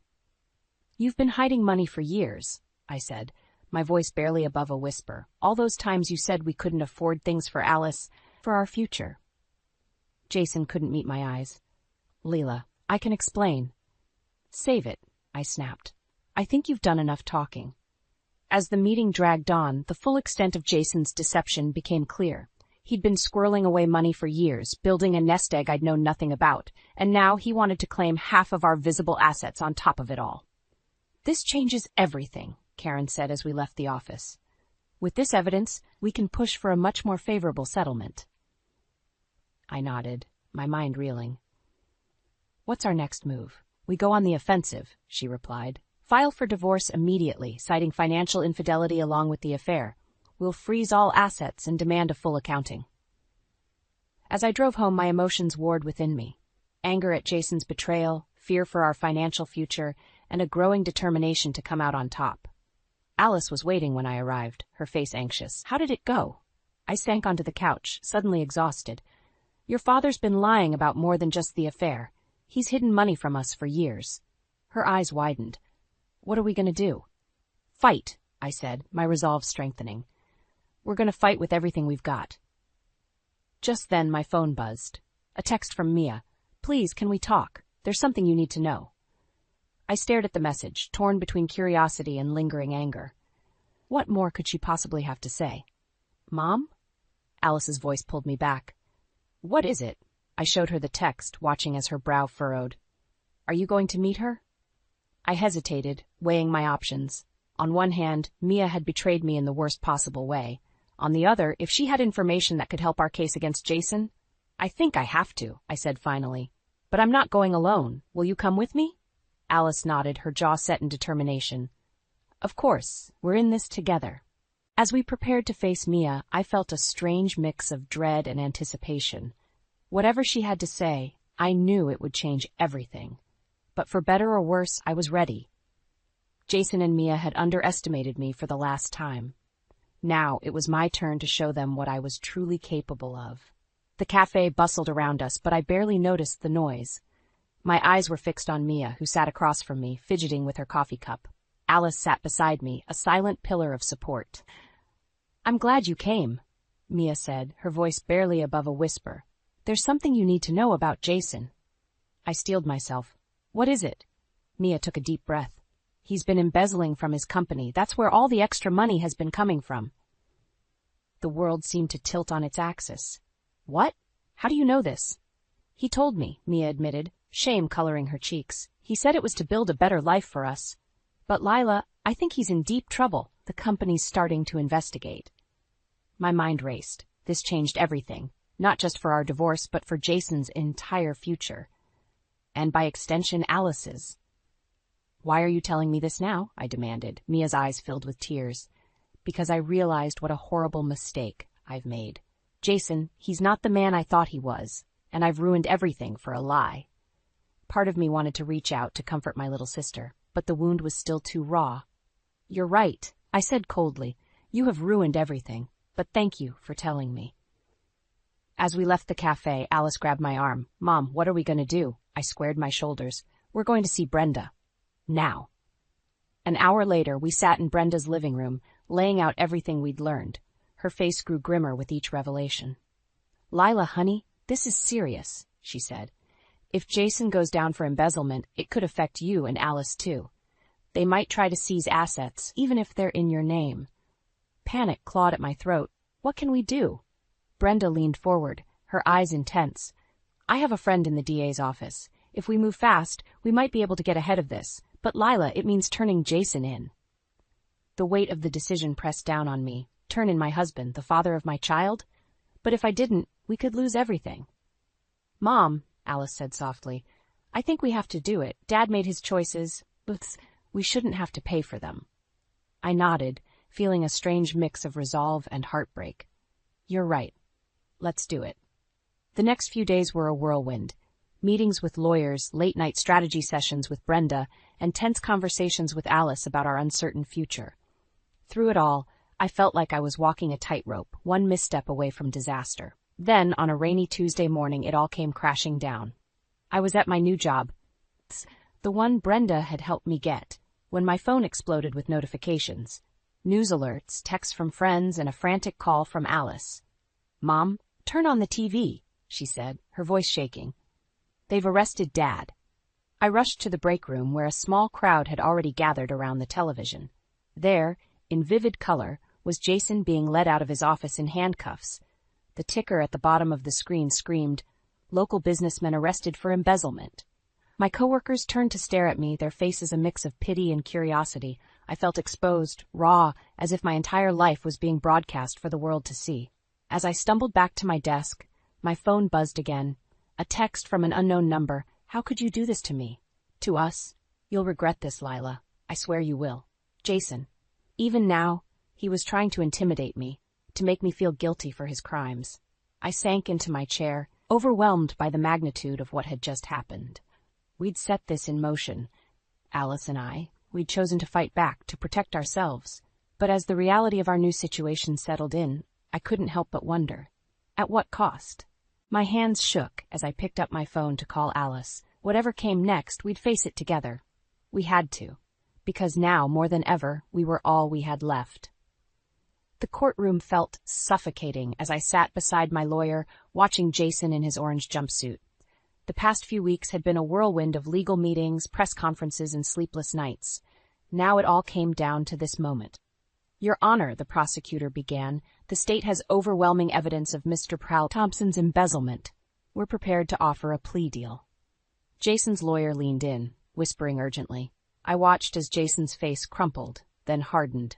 He nodded once, decisively. Your Honor, his lawyer said, standing, my client wishes to change his plea to guilty. A collective gasp rippled through the courtroom. I felt Alice's hand tighten around mine as the judge accepted the plea and set a date for sentencing. As we left the courthouse, reporters swarmed us. Mrs. Thompson, how do you feel about your husband's guilty plea? Did you know about the embezzlement? What about your sister's involvement? I pushed through the crowd, my heart pounding. Alice and I barely made it to the car before breaking down. It's over, I whispered, holding my daughter close. It's finally over. But it wasn't. Not really. The next morning, I woke to a flurry of text messages from Brenda. Turn on the news. Now. I fumbled for the remote, my blood running cold as I saw Mia's face on the screen. I was manipulated, she was saying, tears streaming down her face. Jason Thompson used me, just like he used everyone else. I had no idea about the embezzlement. I'm as much a victim as anyone. Rage boiled inside me. How dare she play the victim after everything she'd done? My phone buzzed again. This time, it was Mia herself.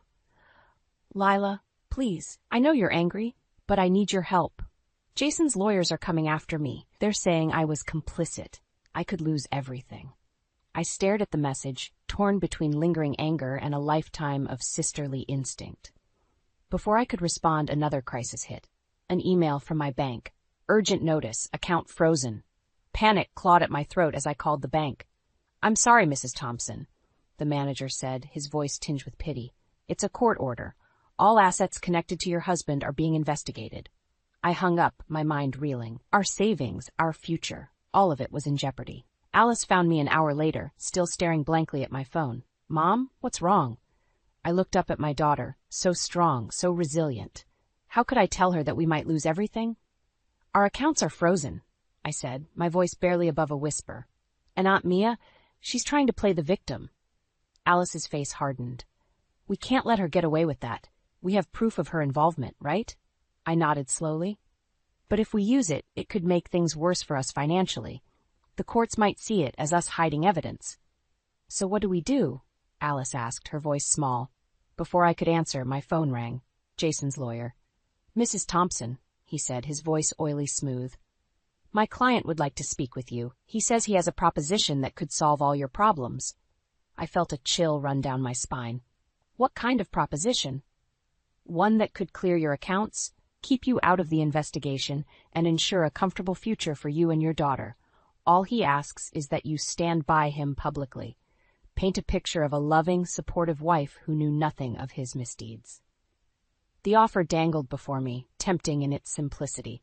With one public statement, I could secure our future. But at what cost? I'll think about it, I said, my voice trembling. As I hung up, I caught sight of my reflection in the mirror. The woman staring back at me looked tired, beaten down. But beneath the exhaustion, I saw a flicker of the strength that had gotten me this far. I turned to Alice, my resolve hardening. We're not giving up, I said firmly. Not now, not ever. But as the words left my mouth, I couldn't shake the nagging doubt. In the face of financial ruin, betrayal from all sides, and a future more uncertain than ever, had I finally reached my breaking point? Or would this be the moment that defined who I truly was? The visiting room at the prison felt cold and sterile as I sat across from Jason, his orange jumpsuit a stark reminder of how far we'd fallen. His eyes, once so familiar, now seemed like those of a stranger. "Lila," he began, his voice hoarse. "Thank you for coming. I need your help." I steeled myself, remembering all the pain he'd caused. "What do you want, Jason?" He leaned forward, desperation etched on his face.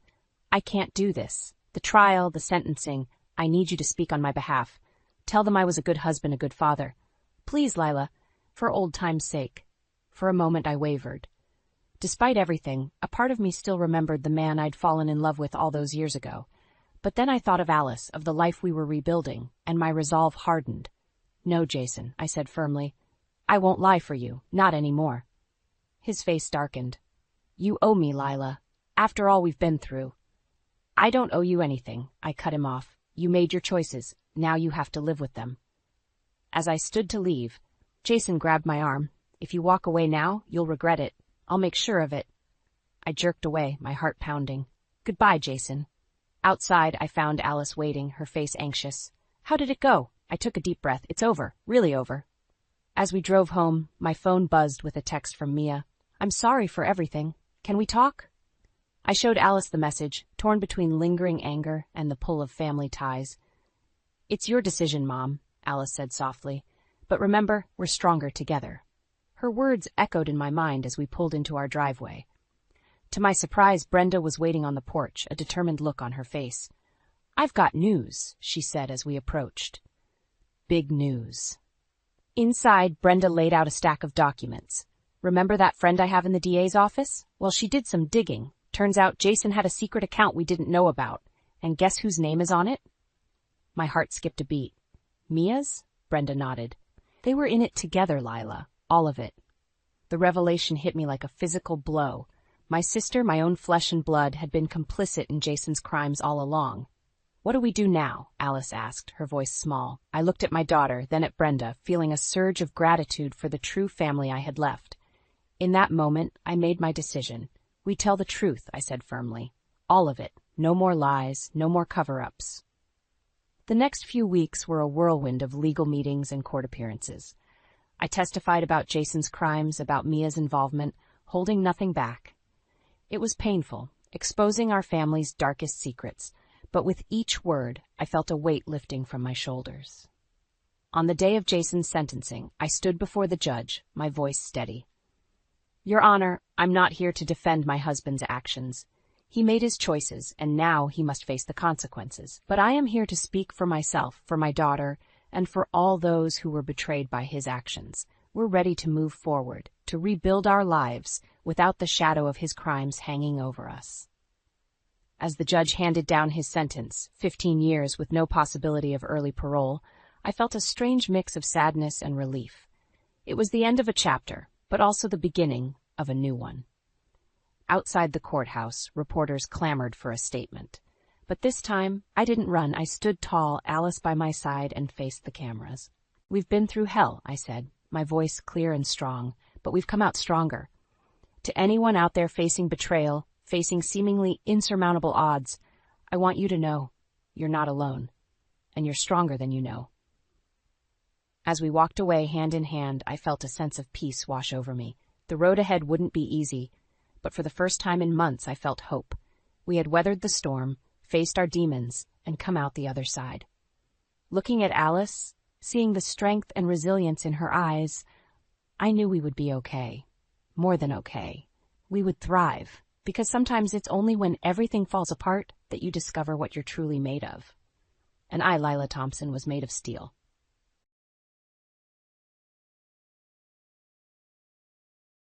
The plastic stick trembled in my hand, 2 pink lines staring back at me like accusatory eyes. After years of disappointment, this should have been a moment of joy. Instead, dread coiled in my stomach as I imagined Jake's reaction. "Alice, you've been in there for ages. What's going on?" Jake's impatient voice carried through the bathroom door. I took a deep breath, steeling myself. "Coming," I called, my voice surprisingly steady. Stepping into our bedroom, I found Jake sprawled across the bed, flicking through his phone. He barely glanced up. "Well, another negative?" I swallowed hard. "Actually, it's positive." The silence that followed was deafening. Jake's eyes snapped to mine, narrowing with suspicion. "What did you say?" "I'm pregnant, Jake. I held out the test, my hand shaking slightly. We're going to have a baby." Jake sat up slowly, his face a mask of disbelief. "That's impossible. We've been trying for years." "I know, but did you cheat on me?" The accusation hit me like a slap. "What? No, of course not." I recoiled, hurt and anger flaring inside me. "How could you even think that?" Jake stood, towering over me. "Well, it doesn't make sense, does it? All those fertility treatments, all that money wasted, and suddenly you're pregnant?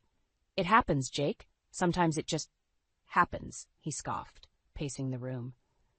"Right. And I'm supposed to believe that?" "Yes," I cried, frustration building. "Because it's the truth. This is our baby, Jake. Ours."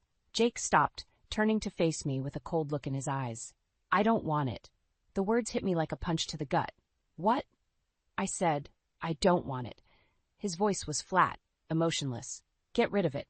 I stumbled back, clutching the test to my chest. No, I won't do that." "Alice, be reasonable," Jake said, his tone patronizing. "We're not ready for this. Our marriage is already hanging by a thread."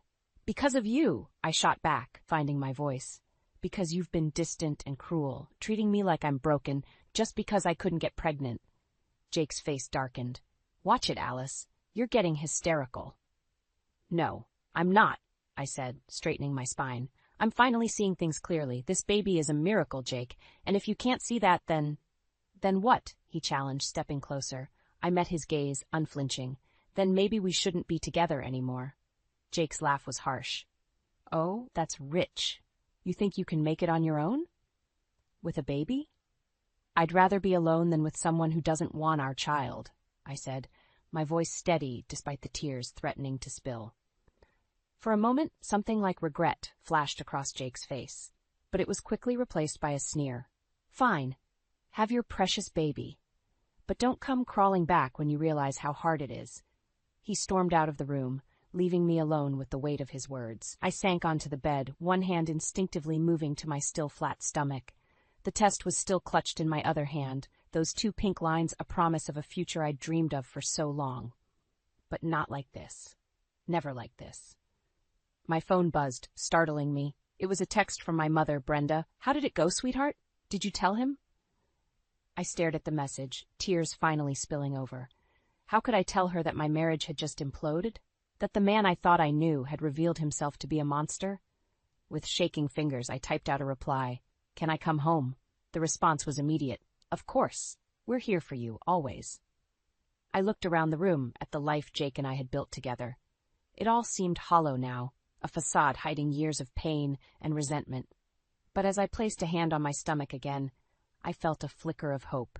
This baby was my future now, and I would do whatever it took to give us both the life we deserved. The suitcase felt impossibly heavy as I dragged it down the stairs. Each step was a battle against gravity and my own doubts. Was I really doing this? Leaving everything I'd known for the past decade? "Where do you think you're going?" Jake's voice, cold and mocking, froze me in place. I turned, my hand instinctively moving to protect my stomach. "I'm leaving, Jake. I can't stay here anymore." He leaned against the doorframe, arms crossed. "And where exactly are you planning to go? Back to Mommy and Daddy?" The condescension in his tone sparked a fire in me. Yes, actually. At least they'll support me and this baby. Jake's laugh was cruel. Support you? Alice, you're 40 years old. You really think you can start over now? As a single mother? I lifted my chin, meeting his gaze. Watch me. For a moment, something like uncertainty flickered in Jake's eyes, but it was quickly replaced by a sneer. Fine, go, but don't come crawling back when you realize how hard it is out there. I'd rather struggle alone than stay here with you, I shot back, surprised by my own vehemence. Jake's face darkened. He took a step towards me, and I instinctively backed away, bumping into the wall. You ungrateful bitch, he hissed. After everything I've done for you. Done for me? I interrupted, anger overriding my fear. You mean like blaming me for our fertility issues? Treating me like I was broken? Making me feel worthless? Jake's hand shot out, gripping my arm painfully. I gave you everything, Alice. A home, a life.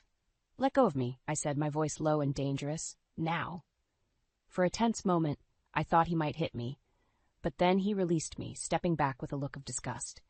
Get out, and don't bother trying to come back. You're on your own now. I didn't hesitate. I grabbed my suitcase and headed for the door, my heart pounding. As I reached for the handle, Jake called out, You'll regret this, Alice. You're nothing without me. I paused, turning to face him one last time. No, Jake, I was nothing with you, but not anymore. With that, I stepped out into the crisp morning air, closing the door on 10 years of my life. My hands were shaking as I fumbled with my phone, dialing my mother's number. Alice? Brenda's voice was thick with sleep. Honey, what's wrong? Mom? I choked out, tears finally spilling over. Can you come get me? I left Jake. There was a sharp intake of breath. Oh, sweetheart, of course. Your father and I will be there as soon as we can. Where are you? I looked around, realizing I had no idea where to go. I'm still outside the house. I don't know where. No, Brenda interrupted firmly. Don't stay there. Go to the diner on Main Street. You remember Diane? She'll look after you until we get there. Relief washed over me. Okay, I can do that. We'll be there soon, Alice. I love you. I love you too, Mom. As I ended the call, I noticed a curtain twitching in the upstairs window. Jake was watching me, his expression unreadable. I squared my shoulders and turned away, dragging my suitcase down the driveway. Each step felt like a small victory, carrying me further from the life I'd known and closer to an uncertain future. But as I walked, I felt a flutter in my stomach, so faint I might have imagined it. My hand moved to rest there, a small smile tugging at my lips despite everything. It's just you and me now, little one, I whispered. But we're going to be okay, I promise. As I rounded the corner, leaving my old life behind, I felt a mix of terror and exhilaration. I had no idea what the future held, but for the first time in years, I felt truly alive. Whatever came next, I would face it head-on, for myself and for the tiny life growing inside me. The familiar creak of my childhood bedroom door jolted me awake. For a moment, I forgot where I was, panic rising in my throat. Then I saw my mother's silhouette in the doorway, and reality came crashing back. Alice, honey, are you awake? Brenda's voice was soft, tentative. I pushed myself up, wincing at the wave of nausea that hit me. Yeah, Mom, I'm up. She stepped into the room, concern etched on her face. How are you feeling? Like I've been hit by a truck, I admitted, managing a weak smile. But I'll live. Brenda sat on the edge of the bed, her hand finding mine. Your father's making breakfast. Think you can stomach some toast? The thought of food made my stomach churn, but I nodded. I'll try. As we made our way downstairs, the smell of coffee and bacon hit me like a wall. I stumbled, gripping the banister. Alice? My father's worried voice carried from the kitchen. I'm okay, I called back, taking deep breaths. Just morning sickness. I entered the kitchen to find my father, Michael, standing at the stove, spatula in hand. His eyes widened as he took in my appearance. Good Lord, sweetheart, you look terrible. Thanks, Dad, I said dryly, sinking into a chair. Just what every woman wants to hear. He had the grace to look sheepish. I'm sorry, Are you sure you're all right? I nodded, accepting the glass of water my mother handed me. I will be. It's just a lot to process. Michael turned off the stove, joining us at the table. For a moment, we sat in uncomfortable silence. Then he cleared his throat. Alice, we need to talk about what happens next. I tensed, bracing myself. What do you mean? Well, he began, exchanging a glance with my mother, you can't stay here forever. You need a plan. Michael, Brenda warned, but he pressed on. No, we need to address this. Alice, you're 40 years old. You're pregnant, unemployed, and, well, let's face it, you've been out of the workforce for years. Each word felt like a blow.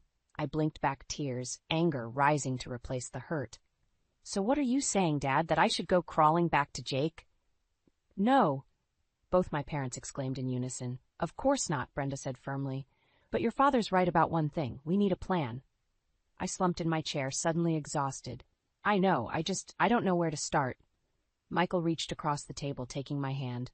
We'll figure it out together, sweetheart. But first things first, we need to get you to a doctor. The thought sent a jolt of panic through me. A doctor? Why? To make sure everything's okay with the baby, Brenda explained gently. And, well, to discuss your options. I recoiled, yanking my hand away. My options? You mean? Alice, Michael said, his voice uncharacteristically gentle, we just want to make sure you've considered everything. This isn't going to be easy. I know that, I snapped, pushing away from the table. But this baby is all I have left. I'm not giving it up. Brenda stood, approaching me cautiously. No one's asking you to, sweetheart. We just want to make sure you're prepared for what's ahead. I softened slightly, letting her pull me into a hug.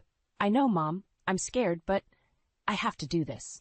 As I pulled away, a sharp pain lanced through my abdomen. I gasped, doubling over. Alice?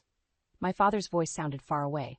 What's wrong? I looked down, horror flooding through me at the sight of blood on my pajama pants. No, I whispered. No.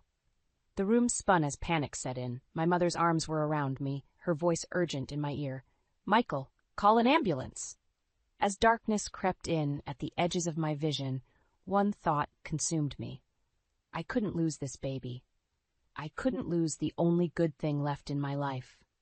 The last thing I heard before unconsciousness claimed me was my father's frantic voice on the phone. Please hurry. My daughter. I think she's losing the baby. The first cry of my newborn son pierced the air, and with it, every doubt and fear I'd harbored over the past months evaporated. Tears streamed down my face as the nurse placed him in my arms, his tiny body warm against my chest. Hello, little one, I whispered, my voice thick with emotion. I'm your mom. My parents crowded around the hospital bed, their faces a mix of joy and relief. The journey here hadn't been easy. After the scare in my first trimester, every day had felt like a battle. Against my body, against the whispers of doubt, against the ghost of Jake's cruel words. But now, looking into my son's eyes, I knew it had all been worth it. He's beautiful, Alice, my mother said, wiping away her own tears. My father squeezed my shoulder. What are you going to name him? I smiled, running a finger along my son's cheek. Ethan, it means strong. As the days passed and we settled into a routine at my parents' house, the reality of single motherhood began to sink in. Sleepless nights blurred into exhausting days. The weight of responsibility pressed down on me, constant and unyielding. One particularly rough morning after Ethan had been crying for hours, I found myself in the kitchen, desperately trying to warm a bottle with one hand while bouncing him in the other. Shh, please, Ethan, I begged, my own tears threatening to fall. Mommy's trying. Here, let me help. My mother's voice startled me. She took Ethan from my arms, cooing softly to him. I slumped against the counter, suddenly bone-weary. I can't do this, Mom. I'm not cut out for this. Brenda's eyes softened with understanding. Oh, sweetheart, every new mother feels that way sometimes. But you're stronger than you know. As if to prove her point, Ethan's cries quieted as she rocked him. I watched, a mix of gratitude and envy washing over me. I need to find a job, I said, the words tasting bitter. I can't keep relying on you and Dad. My mother nodded, her expression thoughtful. Actually, I might have an idea about that. Do you remember Diane from the diner? I frowned, vaguely recalling the kind-faced woman who'd sheltered me the day I left Jake. Sort of. Why? Well, I ran into her yesterday. She mentioned they're short-staffed at the diner. It's not much, but it's a start. Hope fluttered in my chest, quickly tempered by doubt. I don't know, Mom. I haven't worked in years. And what about Ethan? Your father and I can watch him while you're at work, she said firmly. Alice, this could be good for you, a chance to get back on your feet. I looked at my son, now sleeping peacefully in my mother's arms. The thought of leaving him, even for a few hours, made my heart ache. But I knew she was right. I needed to do this for both of us. Okay, I said, taking a deep breath. I'll do it. The next day, I found myself standing outside the diner, Ethan strapped to my chest in a baby carrier. My hands shook as I reached for the door handle. You've got this, I whispered to myself, echoing my mother's words from that morning. As I stepped inside, the bell above the door chimed. Diane looked up from behind the counter, her face breaking into a warm smile. Alice, I'm so glad you came, she said, coming around to greet me. Her eyes softened as she noticed Ethan. And who's this handsome little man? I swallowed hard, fighting back tears. This is Ethan, my son. Diane's smile widened. Well, aren't you two a package deal? Come on back, let's talk about getting you started. As I followed her, I felt a strange mix of terror and excitement. This was it, the first step towards our new life. I had no idea what challenges lay ahead, but for the first time in months, I felt a glimmer of hope. With Ethan's warm weight against my chest and the promise of a fresh start before me, I squared my shoulders and stepped into the unknown. The diner's bell chimed, and I looked up from wiping down the counter, my customary greeting dying on my lips. There, framed in the doorway, stood Jake. My heart stuttered, then raced. He looked different, expensive suit, perfectly styled hair, a gleaming watch on his wrist. But his eyes, cold and calculating, were just as I remembered. Well, well, he drawled, sauntering in, if it isn't my runaway wife. I gripped the counter, willing my voice to remain steady. What are you doing here, Jake? He smirked, sliding onto a stool. Can a man visit his hometown? Although I must say, I'm surprised to find you here. His gaze swept dismissively over the diner. Before I could respond, a woman entered behind him. Tall, blonde, and impeccably dressed, she exuded an air of wealth and confidence. Jake's smirk widened. Alice, meet Nancy, my wife. The word hit me like a physical blow. Wife? How long had it been since I'd left? A year? 18 months? Nancy extended a manicured hand, her smile not quite reaching her eyes. So you're Alice. I've heard so much about you. I shook her hand, automatically, my mind reeling. I'm sorry, I didn't know Jake had remarried. Jake laughed, the sound grating on my nerves. Oh, there's a lot you don't know, Alice. For instance, did you know that while you were off playing house with Mommy and Daddy, I sold the company, made quite a tidy profit, too?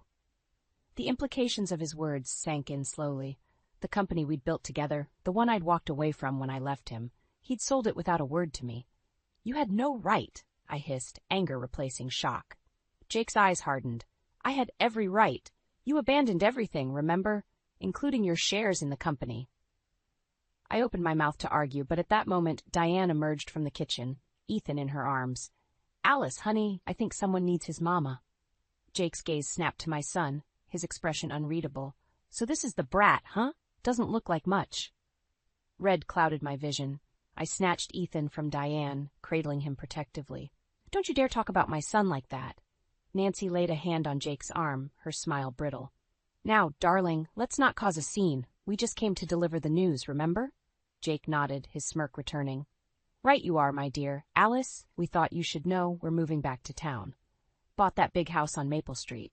You know the one. I did know it. It was the house I'd always dreamed of living in, back when Jake and I were trying to start a family. Why? I managed to choke out. Why come back here? Jake stood, adjusting his cufflinks. Let's just say I have some unfinished business to attend to. Oh, and Alice, you might want to have a chat with your lawyer. There are some discrepancies in our divorce settlement that need addressing. With that, he strode out, Nancy in tow. The bell chimed again, leaving an oppressive silence in their wake. I slumped against the counter, my legs suddenly weak. Ethan whimpered, sensing my distress.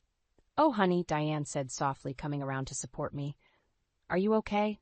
I shook my head, tears threatening to spill. I don't know. I thought I was finally free of him. As I held Ethan close, inhaling his sweet baby scent, a terrible realization dawned. Jake was back, and he clearly had an agenda. Whatever game he was playing, I was woefully unprepared. But looking down at my son, I knew I couldn't run again. This was our home now, our life. I'd fought too hard to build this new reality. Diane, I said, my voice steadier than I felt, can you watch Ethan for a bit? I need to make a call. She nodded, understanding in her eyes. Of course, sweetie. Take all the time you need. As I stepped outside, phone in hand, I took a deep breath. I didn't know what Jake was planning, but one thing was clear. I needed to be ready. For Ethan's sake and for my own, I had to fight back. With trembling fingers, I dialed a number I never thought I'd use again. "Hello, this is Alice Thompson. I need to speak to a lawyer. It's urgent." The manila envelope felt heavy in my hands, its contents threatening to upend my world once again. I'd been avoiding it for days, but with Jake's latest threat looming over me, I couldn't put it off any longer. Taking a deep breath, I opened it, spreading the documents across my kitchen table. As I read, my heart sank. Jake hadn't just sold the company. He'd systematically stripped it of assets before the sale, funneling millions into offshore accounts. "Oh, God," I whispered, my hands shaking. This was why he'd come back. He was covering his tracks, and I was the loose end. A knock at the door startled me. I hastily gathered the papers, shoving them back into the envelope. "Coming!" I opened the door to find Nancy standing there, looking decidedly less polished than the last time I'd seen her. "We need to talk," she said, pushing past me into the house. "Please, come in," I muttered sarcastically, closing the door. "What do you want, Nancy?" She turned to face me, her expression a mix of anger and desperation. "I want the same thing you do, to take Jake down." I blinked, sure I'd misheard. "What?" Nancy sank onto my couch, suddenly looking exhausted. "Jake's been cheating on me with multiple women, and that's not even the worst of it." My mind reeled. "The company? You know about that?" She nodded grimly. "I found out last week. He's been embezzling for years, Alice, and now he's trying to pin it all on you." The room seemed to tilt. I gripped the back of a chair to steady myself. "On me? How?" "He's claiming you were involved in the financial decisions before you left, that you knew about the offshore accounts." Nancy's eyes met mine. "He's setting you up to take the fall." A wave of nausea hit me. "But that's not true. I didn't know anything about it." "I believe you," Nancy said softly. "That's why I'm here. I want to help." I laughed bitterly. "Help? How could you possibly help?" She reached into her purse, pulling out a flash drive. "Because I have proof. Emails, bank statements, everything, but I can't use it without implicating myself. That's where you come in." My head spun with the implications. "You want me to turn him in?" Nancy nodded. "It's the only way, Alice. If we don't act first, he'll destroy us both." I sank into a chair, my mind racing. Could I trust her? This woman who'd married Jake, who'd looked at me with such disdain in the diner? As if reading my thoughts, Nancy leaned forward. "I know you have no reason to trust me, but think about your son, Alice. What kind of future will he have if Jake succeeds?" Ethan, my beautiful boy, sleeping peacefully in the next room. The thought of him growing up with Jake's shadow looming over us made my decision for me. "Okay," I said, my voice steadier than I felt. "I'm in. What's the plan?" Nancy's relief was palpable. "We gather all the evidence, then go to the authorities. But we have to move fast. Jake's getting suspicious." As if on cue, my phone buzzed with a text. It was Jake. "We need to talk. Come to the house tonight, alone." I showed Nancy the message, my heart pounding. He knows something's up. She stood, suddenly all business. "This is our chance, Alice. Go to the meeting. Wear a wire. I'll be nearby with the evidence. If we can get him to confess." The enormity of what we were planning hit me. This wasn't just about money anymore. It was about justice, about securing a future for my son, about finally breaking free from Jake's influence once and for all. "All right," I said, squaring my shoulders. "Let's do this." As Nancy left to make preparations, I looked at the photo of Ethan on my mantel. His innocent smile steeled my resolve. Whatever happened tonight, I had to succeed, for both of us. I picked up my phone, my finger hovering over Jake's message. With a deep breath, I typed my response. "I'll be there." The die was cast. In a few hours, I'd be facing Jake one last time, and this time, I wouldn't be the one walking away with nothing. My heart pounded as I approached the house on Maple Street. The grand facade, once a symbol of my dreams, now loomed like a fortress of deceit. I touched the wire hidden beneath my blouse, drawing strength from Nancy's words. "Remember, we only need one confession." Jake opened the door before I could knock, his smile predatory. "Alice, darling, come in." I stepped inside, fighting the urge to flee. The house was immaculate, a stark contrast to the chaos about to unfold. "Drink," Jake offered, already pouring himself a whiskey. I shook my head. "Let's skip the pleasantries, Jake. Why am I here?" He chuckled, sinking into an armchair. "Always so direct. It's one of the things I admired about you, you know." Cut the crap, I snapped, my nerves fraying. What do you want? Jake's eyes hardened. I want you to sign some papers, a simple amendment to our divorce agreement. You'll relinquish any claim to the company's assets. I forced a laugh. The company you sold without my knowledge? Why would I do that? Because, he leaned forward, voice low, if you don't, I'll make sure you never see your precious son again. Ice flooded my veins. You wouldn't dare. Jake's smile was cruel. Wouldn't I? Think about it, Alice. Who would the courts favor? The successful businessman or the unstable single mother working in a diner? Rage boiled inside me. You bastard. You set this all up, didn't you? The company, the move back here, it was all to corner me. He shrugged, unrepentant. Business is business. I couldn't let you be a loose end. And Nancy? I pressed, praying the wire was picking everything up. Does she know about your business practices? A flicker of unease crossed Jake's face. Nancy's not your concern. This is between us. I took a deep breath, steeling myself. No, Jake, this is bigger than us now. I know about the embezzlement, the offshore accounts. Did you really think you could hide it forever? Jake's composure cracked. He surged to his feet, looming over me. You don't know anything. And if you breathe a word of this to anyone, I'll... The door burst open, revealing Nancy and two stern-faced men in suits. That's enough, Jake, Nancy said, her voice ice-cold. It's over. Jake's face drained of color. Nancy, what the hell is this? One of the men stepped forward, flashing a badge. Jacob Thompson, we're with the FBI. We have some questions about your financial dealings. As the reality of the situation sank in, Jake's shock turned to fury. He lunged at me, eyes wild. You bitch, you set me up. I stumbled back, but before Jake could reach me, the agents had him pinned. As they read him his rights, Jake's gaze locked on mine, filled with a hatred that chilled me to the bone. This isn't over, Alice, he snarled. I'll destroy you for this, you and that brat of yours. As they led Jake away, my legs gave out. I sank to the floor, trembling. Nancy knelt beside me, her hand on my shoulder. It's done, she said softly. We did it. I nodded, unable to speak. The adrenaline was fading, leaving me hollow. We'd won, but at what cost? Outside, I could hear Jake still shouting threats as they put him in the car. Each word was a dagger, reminding me that this victory was far from clean. Nancy helped me to my feet. Come on, let's get you home to Ethan. Ethan, my beautiful boy, the reason for all of this. As we stepped outside, the cool night air hit my face, and with it came a crushing realization. Jake's words weren't empty threats. As long as he was alive, Ethan and I would never truly be safe. I turned to Nancy, my voice barely a whisper. What have we done? Her eyes met mine, filled with a mix of triumph and fear that mirrored my own. What we had to do, Alice. What we had to do. As we walked away from the house on Maple Street, I knew that while one chapter had closed, another, potentially more dangerous one, was just beginning. The showdown was over, but the war? It had only just begun. The courtroom buzzed with tension as I took the stand. Jake sat at the defense table, his once impeccable suit now rumpled, his eyes burning with hatred. As I swore to tell the truth, I caught Nancy's encouraging nod from the gallery. Mrs. Thompson, the prosecutor began, please tell the court about your ex-husband's financial activities during your marriage. I took a deep breath, steeling myself.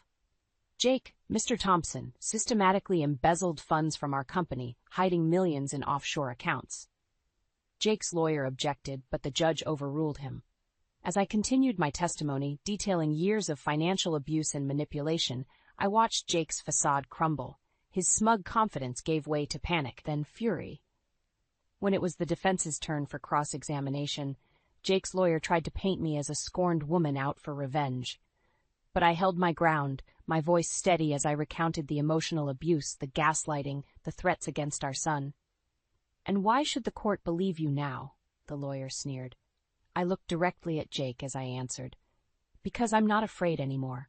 I have nothing left to lose and everything to gain by telling the truth. As I stepped down from the stand, I felt a weight lift from my shoulders. Whatever happened now, I'd done my part. The truth was out. The verdict came swiftly. Guilty on all counts. As the judge read out Jake's sentence, 15 years in federal prison, I watched the man who had once terrorized me crumble before my eyes. But it was Jake's final outburst that truly marked the end. As they led him away, he lunged towards me, spitting venom. This isn't over, Alice. I'll get out. And when I do— No, Jake, I interrupted, my voice calm. It is over. You have no power over me anymore. As the courtroom doors closed behind him, I felt a hand on my shoulder. I turned to find Nancy, tears in her eyes. We did it, she whispered. I nodded, my own eyes welling up. We did. Outside the courthouse, reporters clamored for statements, but all I wanted was to get home to Ethan. As Nancy and I pushed through the crowd, I spotted a familiar face, Diane from the diner, beaming with pride. You did good, honey, she said, pulling me into a hug. Now, let's get you home to that boy of yours. The drive back to my parents' house was a blur. As we pulled up, I saw my mother on the porch, Ethan in her arms. The sight of my son, safe, loved, free from Jake's shadow, brought fresh tears to my eyes. I scooped Ethan into my arms, breathing in his sweet baby scent. It's over, little one, I whispered. We're safe now. As we gathered in the living room, my parents, Nancy, Diane, and Hank, who'd closed the diner to be here, I looked around at this unlikely family we'd formed. Each person had played a part in getting us to this moment. I don't know how to thank you all, I began, my voice thick with emotion, but Diane cut me off with a wave of her hand. You don't need to thank us, honey. You did this. You found the strength to stand up to him, to protect your boy. We're just glad we could help. Nancy nodded in agreement. Alice, you gave me the courage to face the truth about Jake. If anyone should be thanking someone, it's me thanking you. As the evening wore on, filled with quiet celebration and plans for the future, I felt a sense of peace I hadn't known in years. Jake was gone, but more importantly, the fear he'd instilled in me was gone too.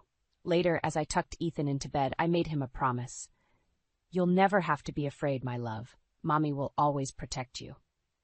Looking down at my sleeping son, I realized that this moment, this love, was what I'd been fighting for all along. Not revenge, not justice, but the chance to give Ethan the life and love he deserved.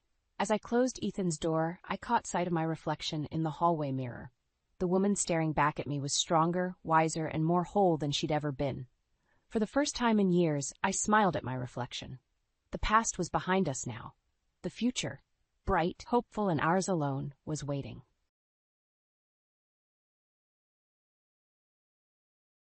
The leather-bound diary felt heavy in my hands, its pages filled with secrets I was never meant to know. I stood frozen in Mary's pristine guest room, my heart pounding as I read the words scrawled in her elegant handwriting. That insufferable Anna, the entry began. How Daniel could have chosen her is beyond me. She'll never be good enough for this family. I slammed the book shut, my hands trembling. How long had my mother-in-law harbored such resentment towards me? And more importantly, what was I going to do about it? The sound of a car pulling into the driveway jolted me back to reality. I quickly shoved the diary back into the drawer where I'd found it and rushed downstairs, plastering on a smile as Daniel walked through the door. Hey, honey, he said, giving me a quick peck on the cheek. How was your day with Mom? I hesitated, the weight of my discovery pressing down on me. Oh, you know, the usual. Daniel raised an eyebrow. That bad, huh? Before I could respond, Mary's voice rang out from the kitchen. Daniel, darling, is that you? She bustled into the room, all smiles and warmth for her son. The contrast between her demeanor now and the vitriol I just read in her diary made my head spin. Anna, be a dear and set the table, would you? Mary said, barely sparing me a glance. I gritted my teeth. Of course, Mary. As I laid out the plates and silverware, I could hear Mary and Daniel chatting animatedly in the kitchen. My mind raced, trying to process what I'd learned. How could I confront her without seeming like I'd invaded her privacy? And would Daniel even believe me if I told him? Anna. Mary's sharp voice cut through my thoughts. We're ready to eat. Do try to keep up, dear. I took a deep breath, steeling myself for what was sure to be an uncomfortable dinner. As we sat down, Mary launched into a story about her bridge club, completely ignoring my presence. Oh, and Daniel, she said, her eyes sparkling. I ran into Olivia at the supermarket today.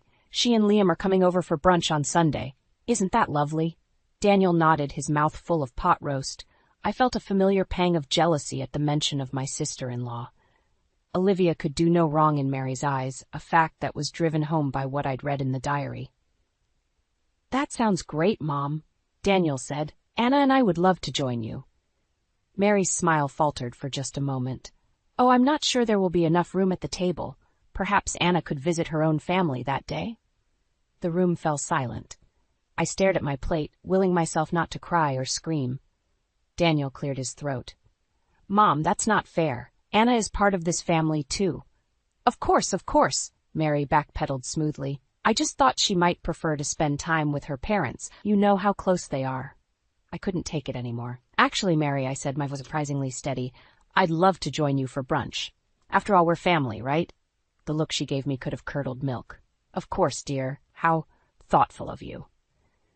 As the tension in the room reached a breaking point, Samuel, my father-in-law, walked in, oblivious to the drama unfolding. Sorry I'm late, everyone, he said cheerfully. What did I miss? I caught Mary's eye across the table, and in that moment I knew. This was war, and I wasn't going down without a fight. The diary may have been the first shot fired, but it certainly wouldn't be the last. As we finished dinner in strained silence, I made a decision. I would find a way to expose Mary's true nature, no matter what it took. The question was, how far was I willing to go to protect my place in this family? Sunday morning arrived with a knot of dread in my stomach. I stood in front of the mirror, smoothing down my dress and wondering if it was too much for a simple family brunch. But with Mary, nothing was ever simple. You look beautiful, Daniel said, wrapping his arms around me from behind. Ready to go? I forced a smile. As I'll ever be. The drive to Mary and Samuel's house was tense, filled with my unspoken worries about the diary and Daniel's oblivious chatter about work. As we pulled into the driveway, I spotted Liam's car already parked. Looks like we're the last to arrive, I muttered. Daniel squeezed my hand. It'll be fine, Anna. Just relax. If only he knew. The moment we stepped through the door, Mary descended upon us like a perfectly coiffed vulture. Daniel, darling, she exclaimed, enveloping him in a hug. Her eyes slid past me as if I were invisible. Come in, come in. Olivia's just made the most delightful quiche. I trailed behind them into the dining room, where Liam and Olivia were already seated. Olivia stood up, her pregnancy bump now clearly visible beneath her flowing top. Anna, she said, hugging me warmly. It's so good to see you. For a moment, I felt a flicker of genuine affection. Then I caught Mary's expression. A mixture of adoration for Olivia and thinly veiled contempt for me. Olivia, dear, Mary cooed, you simply must tell Anna your wonderful news. Olivia beamed. We're having twins. Can you believe it? The room erupted in excited chatter, but I felt like I'd been punched in the gut. Twins, of course, because Olivia wasn't just perfect, she was doubly perfect. That's amazing, I managed to choke out. As we sat down to eat, the conversation revolved entirely around Olivia's pregnancy. I pushed my food around my plate, feeling increasingly invisible. Anna, Mary's sharp voice cut through my thoughts. You're awfully quiet. Nothing to contribute? I looked up to find everyone staring at me. I'm just happy for Liam and Olivia, I said weakly. Mary's smile was razor thin. Of course you are, dear. It must be difficult, though, watching someone else live out your dreams. The table fell silent. Daniel shifted uncomfortably beside me. Mom, he started, but I cut him off. What exactly do you mean by that, Mary? I asked, my voice steadier than I felt. She waved a hand dismissively. Oh, nothing, dear. It's just that some women are natural mothers, while others, well, perhaps it's for the best that nature takes its course. The room spun. I gripped the edge of the table, fighting back tears of rage and humiliation. Mary, Samuel said warningly, but she ignored him. I only mean that Olivia has such a maternal instinct, Mary continued, her voice dripping with false sweetness. It's clear she was born for this role, unlike some people who might struggle with the demands of motherhood. That was it, the last straw. I stood up abruptly, my chair scraping against the floor. Anna? Daniel looked up at me, confused. I need some air, I muttered, fleeing the room. I found myself in Mary's study, my hands shaking as I fumbled with the drawer where I'd found the diary. I needed proof, something to show Daniel that his mother wasn't the saint he thought she was. What are you doing? I whirled around to find Olivia standing in the doorway, her eyes wide with concern. I started, but the words caught in my throat. Olivia stepped into the room, closing the door behind her. Anna, there's something you need to know, she said quietly. About Mary, about all of us. My heart pounded. Was this it? The moment when everything would finally come to light? What is it? I whispered. Olivia took a deep breath. Mary isn't who you think she is, and neither am I. My mind reeled from Olivia's revelation. Before I could press her for more details, a sharp knock on the study door made us both jump. Anna? Olivia? Are you in there? It was Daniel's voice, tinged with concern. Olivia shot me a panicked look. We'll talk later, she whispered, then called out, Coming, Daniel. As we rejoined the others, my thoughts were a jumbled mess. What did Olivia mean? And how was I going to confront Daniel about the diary? The rest of brunch passed in a blur. I barely tasted the food, my mind racing with possibilities. As we said our goodbyes, Mary's saccharine smile made my skin crawl. Do come again soon, dears, she cooed, kissing Daniel's cheek. Her eyes met mine, cold and challenging. We have so much to catch up on. The drive home was silent, tension thick in the air. Finally, as we pulled into our driveway, I couldn't hold it in any longer. Daniel, we need to talk about your mother. He sighed, turning off the engine. Anna, please, not this again. No, you need to listen to me, I insisted, my voice rising. I found something when we were at your parents' sweat house last week, your mother's diary. Daniel's face darkened. You went through her personal things? It was an accident, I said quickly. But Daniel, the things she wrote about me, she hates me. She always has. He shook his head, disbelief etched across his features. That's ridiculous. My mother loves you. She's always been nothing but kind to you. I laughed bitterly. Kind? Did you not hear what she said at brunch today about me not being cut out for motherhood? She didn't mean it like that, Daniel said, but I could see the doubt creeping into his eyes. She did, Daniel, and there's more, so much more. I took a deep breath. Your mother, she's not who you think she is. Daniel's jaw clenched. What are you talking about? I can't explain it all right now, but Olivia knows something too. She tried to tell me today, but we were interrupted. This is insane, Daniel muttered, running a hand through his hair. You're reading too much into things, Anna. My mother would never... Never what? I snapped. Lie? Manipulate? Open your eyes, Daniel. She's been doing it for years. He got out of the car abruptly, slamming the door behind him. I scrambled to follow him into the house. Daniel, please, I begged, grabbing his arm. Just listen to me.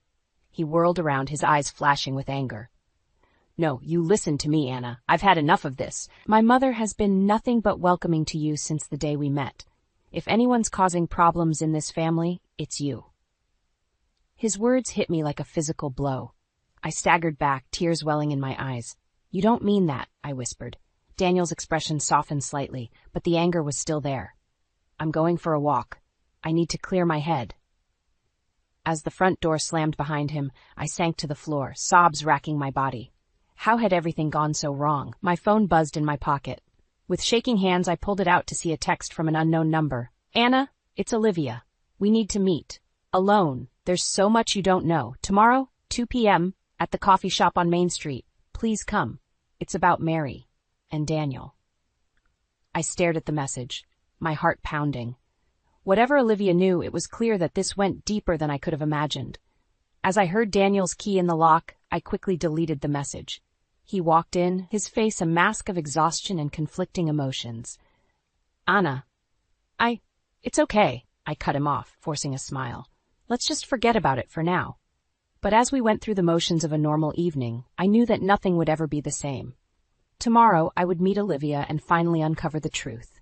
And then, one way or another, this family would never be the same again. The coffee shop bustled with afternoon patrons as I scanned the room for Olivia. My hands shook slightly, clutching my phone with Daniel's latest text. Where are you? Mom's trying to reach you about Dad's retirement party. I spotted Olivia in a corner booth, her face pale and drawn. As I slid in across from her, she glanced nervously around the room. Anna, thank you for coming, she whispered. I don't have much time. Mary thinks I'm at a doctor's appointment. Olivia, what's going on? What do you know about Mary and Daniel? She took a deep breath. Mary isn't Daniel's biological mother. She adopted him when he was a baby. His real mother was Mary's sister. The world tilted on its axis. I gripped the edge of the table, struggling to process this bombshell. But how? Why doesn't Daniel know? Olivia's eyes welled with tears. Mary swore everyone to secrecy. She was desperate for a child, and when her sister got pregnant out of wedlock, it was the perfect solution. But Mary's obsession with being the perfect mother has turned into this. My mind raced. Does Liam know? she nodded.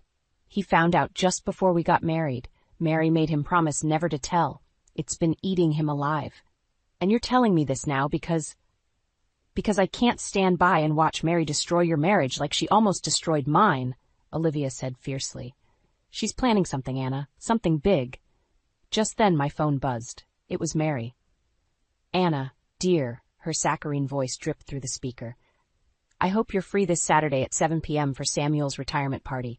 We're so looking forward to seeing you and Daniel. I froze, remembering the invitation I'd seen on Daniel's desk. I thought, isn't the party at 5? Mary's laugh was like ice. Oh no, dear, it's definitely at 7. I wouldn't want you to show up at the wrong time and embarrass yourself. See you then. The call ended abruptly. I looked at Olivia, horror dawning on my face. She's setting me up, I whispered. Olivia nodded grimly. Anna, you need to tell Daniel the truth about everything. He won't believe me, I said, despair creeping in. He thinks I'm the one causing problems. Then make him believe you. Olivia urged. Find proof, the diary, adoption papers, anything. You have to fight back. As we left the coffee shop, my mind was a whirlwind of emotions and half-formed plans. I had to find a way to expose Mary's lies without destroying Daniel in the process. At home, I paced our bedroom, debating my next move. The sound of the front door opening made me jump. Anna? Daniel called out. Are you home? I took a deep breath, steeling myself. It was now or never. Up here, I replied, my voice surprisingly steady. Daniel appeared in the doorway, his face a mix of concern and lingering frustration from our earlier argument. Where were you? Mom's been trying to reach you about Dad's party. I met his gaze, my heart pounding. Daniel, we need to talk. There's something you need to know about your mother. His expression hardened. Anna, I thought we were past this. Please, I begged. Just hear me out. What I'm about to tell you will change everything, but you need to know the truth. Daniel's eyes searched my face, conflict evident in his features. Finally, he sat down on the edge of the bed. All right, he said quietly. I'm listening. I took a deep breath, knowing that the words I was about to speak would shatter the foundation of everything he believed. But as I opened my mouth to reveal Mary's decades-long deception, I realized there was no turning back. The truth, no matter how painful, had to come out.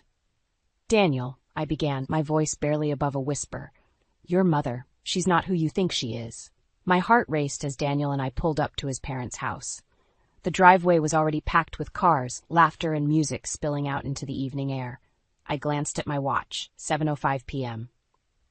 We're right on time, Daniel said, squeezing my hand. Ready? I nodded, trying to quell the nausea rising in my throat. After our conversation about Mary's true nature, Daniel had been quiet and withdrawn. He'd insisted on coming to the party, saying he needed time to process everything. I couldn't shake the feeling that this night would end in disaster. As we approached the front door, it swung open to reveal Mary, resplendent in a glittering evening gown. Daniel, darling, she exclaimed, pulling him into a hug. Her eyes met mine over his shoulder, cold and triumphant. And Anna, how lovely of you to join us, eventually. I froze, confusion washing over me. What do you mean? You told me the party started at 7. Mary's laugh tinkled like broken glass. Oh, you poor dear, the party started at 5, as stated on the invitation. Didn't Daniel tell you? I turned to Daniel, who looked bewildered. I thought I mentioned it, he stammered. The realization hit me like a punch to the gut. Mary had set me up, just as Olivia had warned. And Daniel, despite everything I'd told him, had fallen right into her trap. We entered the crowded living room where all eyes turned to us. Samuel, the guest of honor, approached with a warm smile. There you are, he said. We were starting to worry. Anna, dear, I'm afraid we've run out of chairs. Would you mind terribly if Daniel sat here and you found a spot in the kitchen? I stood there, humiliation burning through me, as I watched Daniel sink into the last available seat. Mary's smug smile from across the room made my blood boil. Actually, I said, my voice surprisingly steady, I think I'll just stand. Wouldn't want to miss any more of the party than I already have. A ripple of uncomfortable laughter went through the room. I caught Olivia's eye, and she gave me a small, encouraging nod. As the night wore on, I found myself pushed further and further to the periphery. Mary held court, regaling everyone with stories of Daniel's childhood and her own sacrifices as a mother. Each anecdote felt like a dagger, knowing the truth behind her facade. Finally, as Mary launched into yet another tale of her maternal devotion, something in me snapped. "That's enough," I said, my voice cutting through the chatter. The room fell silent. Mary turned to me, her eyes narrowing. "I beg your pardon." "I said, that's enough," I repeated, stepping forward. "Enough lies, enough manipulation, enough of this whole charade." Daniel stood up, his face pale. "Anna, what are you doing?" I met his gaze, silently pleading with him to understand. Then I turned to face the room full of shocked faces. "There's something you all need to know," I began, my heart pounding. "Mary isn't." Suddenly, Olivia gasped and clutched her stomach. "The babies," she moaned. "Something's wrong." The room erupted into chaos. As Liam rushed to Olivia's side and someone called for an ambulance, I felt a hand grip my arm. It was Mary, her fingers digging into my skin. "You think you've won?" she hissed. "This isn't over. Not by a long shot. If you breathe a word of what you know, I'll make sure you regret it for the rest of your life." As she released me, I caught sight of Daniel watching us, his expression unreadable. In that moment, I knew I had a choice to make. I could back down, let Mary continue her reign of manipulation and lies, or I could take a stand, right here and now, and finally expose the truth, no matter the consequences. With Olivia being rushed to the hospital and the party in shambles, I took a deep breath. It was now or never. "I'm sorry, Mary," I said, loud enough for everyone to hear, "but I can't keep quiet any longer. It's time everyone knew the truth about who you really are." The room fell silent, all eyes fixed on me. Mary's face contorted with rage, while Daniel looked torn between confusion and betrayal. I took a deep breath, steeling myself for what was to come. "I found Mary's diary," I began, my voice shaking. "And what I read, it changes everything." Mary lunged forward, her hand outstretched as if to snatch the words from the air. "Anna, stop this nonsense immediately." But I was beyond stopping now. The truth burned in my chest, demanding to be set free. "Mary isn't Daniel's biological mother," I blurted out. "She adopted him as a baby. His real mother was Mary's sister." The room erupted into chaos. Samuel staggered back, his face ashen. Liam, who had been about to follow the ambulance with Olivia, froze in the doorway. And Daniel looked as if his entire world had shattered. "You're lying," he whispered, his eyes pleading with me to take it back. I shook my head, tears streaming down my face. "I'm so sorry, Daniel. I wish it wasn't true, but Olivia confirmed it. Your mother has been lying to you your entire life." Mary's scream of rage cut through the commotion. "How dare you!" she shrieked, lunging at me. Daniel caught her arm, holding her back. "Mom," he said, his voice breaking, "is it true?" For a moment, Mary's mask slipped and I saw the desperation in her eyes. Then, just as quickly, it was gone, replaced by cold fury. "Of course not," she spat. "Anna is clearly delusional. She's been trying to turn you against me from the beginning. Can't you see that?" I watched as doubt crept into Daniel's eyes. My heart sank. After everything, was he still going to choose his mother over the truth? "Daniel," I pleaded, "think about it. The diary, the way she's always treated me, the secrets, it all makes sense now." He looked between us, torn. The room held its breath, waiting. Suddenly, Samuel stepped forward. "It's true," he said quietly. "I'm sorry, son. We should have told you long ago." Mary whirled on him. "Samuel, how could you?" "Enough, Mary," he said firmly. "It's time the truth came out." As the full weight of the revelation settled over the room, I felt a strange mix of relief and dread. The truth was finally out, but at what cost?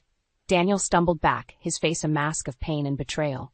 I need to get out of here," he muttered, pushing past me towards the door. "Daniel, wait!" I called, but he was already gone, the sound of tires screeching in the driveway. I turned back to face Mary, who stood glaring at me with pure hatred. "Are you happy now?" she hissed. "You've destroyed this family." "No, Mary," I replied, finding strength I didn't know I had. "You did that all on your own." As I moved to follow Daniel, Mary's hand shot out, gripping my arm with surprising strength. "This isn't over," she snarled. "You have no idea what I'm capable of." I wrenched my arm free, my heart pounding. "Neither do you," I shot back. Rushing out into the night, I frantically scanned the street for any sign of Daniel's car. But he was gone. My phone buzzed, a text from Olivia. "At hospital, twins okay, false alarm, what happened?" I stared at the screen, the enormity of the night's events crashing over me. In the span of an hour, I had exposed a decades-old family secret, potentially ruined my marriage, and made an enemy of one of the most manipulative women I'd ever met. As I stood there, alone in the dark, I realized that this was far from over. Mary's threat echoed in my mind, and I knew that the real battle was just beginning. But for the first time in years, I felt ready to fight. I took a deep breath and started walking. I had a husband to find, a family to mend, and a truth to defend. Whatever came next, I would face it head on. I found Daniel at our spot by the lake, his silhouette a lonely figure against the moonlit water. As I approached, the crunch of gravel under my feet made him turn. "Anna," he said, his voice hollow, "how did you find me?" "I know you," I replied softly. "I've always known you." He laughed bitterly. "Have you? Because I don't even know myself anymore." I reached for his hand, but he pulled away. The rejection stung, but I pressed on. "Daniel, I'm so sorry. I never wanted to hurt you. I just couldn't bear the lies anymore." "And what about your lies?" he snapped. "You went behind my back, dug through my mother's personal things. How are you any better?" His words hit me like a physical blow. Before I could respond, headlights swept across us. Mary's car screeched to a halt, and she burst out, Samuel close behind. "Daniel!" she cried. "Oh, my darling boy, don't listen to her poisonous lies." Daniel's face contorted with pain. "Is it true?" he demanded. "Are you really not my mother?" Mary's eyes darted between us, calculating. "Of course I'm your mother. I raised you, loved you. That's what being a mother is." "But you didn't give birth to me," Daniel pressed. "Did you?" The silence stretched, taut as a wire about to snap. Then, unexpectedly, another voice cut through the night. "She didn't," Olivia said, stepping out of Liam's car. Despite her ordeal at the hospital, she stood tall, her eyes blazing. "But I can prove who did." Mary lunged at Olivia. "You treacherous little—" "Enough!" Samuel's voice boomed across the lakeside. "Mary, it's over. The truth is out." As if summoned by his words, a police car pulled up, its lights flashing. 2 officers stepped out, their faces grim. "Mary Anderson?" one asked. "We have some questions about the adoption of Daniel Anderson and the death of your sister, Sarah Mitchell." The world seemed to tilt on its axis. Death? Adoption? I looked at Daniel, seeing my own shock mirrored in his eyes. Mary's composure cracked. "You don't understand," she pleaded. "Sarah was going to ruin everything. She was going to take Daniel away. I couldn't let that happen. I couldn't." As the officers led Mary away, her desperate confessions echoing in the night, I felt Daniel sag against me. I wrapped my arms around him, feeling his body shake with silent sobs. "I'm so sorry," I whispered. "I'm so sorry." Olivia approached us, her face etched with guilt and sorrow. "Daniel, Anna, there's more you need to know, about your real mother, about what really happened." For a moment I thought Daniel might break completely. But then he straightened, wiping his eyes. "Tell me everything," he said. As Olivia began to speak, unraveling decades of lies and secrets, I felt a strange mix of horror and relief wash over me. The truth was finally coming to light, but at what cost? I looked around at our fractured family. Samuel, slumped and defeated, Liam holding Olivia protectively, Daniel clinging to my hand like a lifeline. And in the distance, the police car carrying Mary away, 30 years of deception finally catching up with her. In that moment, standing on the shore of the lake where Daniel and I had shared so many happy memories, I realized that nothing would ever be the same. We had weathered the storm of Mary's lies, but the aftermath threatened to tear us apart. As the first light of dawn broke over the horizon, I made a silent vow. Whatever came next, whatever truths were yet to be revealed, I would stand by Daniel. We would face it together, and somehow, someway, we would find a way to rebuild from the ashes of the life we once knew. The real test, I realized, was only just beginning. The courtroom was silent as we awaited the verdict. Daniel's hand gripped mine tightly, his knuckles white with tension. Across the aisle, Mary sat alone, a shadow of the formidable woman she once was. As the judge began to speak, I felt the weight of the past months pressing down on me. The grueling investigation, the painful revelations about Sarah's death, the fractures in our family that seemed impossible to mend. But through it all, Daniel and I had stood together, stronger than ever. In the case of the state versus Mary Anderson, on the charge of involuntary manslaughter, we find the defendant guilty. A collective gasp rippled through the courtroom. I turned to Daniel, seeing a mix of relief and sorrow in his eyes. Mary's shoulders slumped, defeat etched into every line of her face. As the judge continued with the sentencing, I found my mind drifting to the journey that had brought us here. The diary that started it all seemed like a lifetime ago. Now, we were facing a future I never could have imagined. Outside the courthouse, reporters swarmed us. Daniel stepped forward, his voice steady as he addressed the cameras.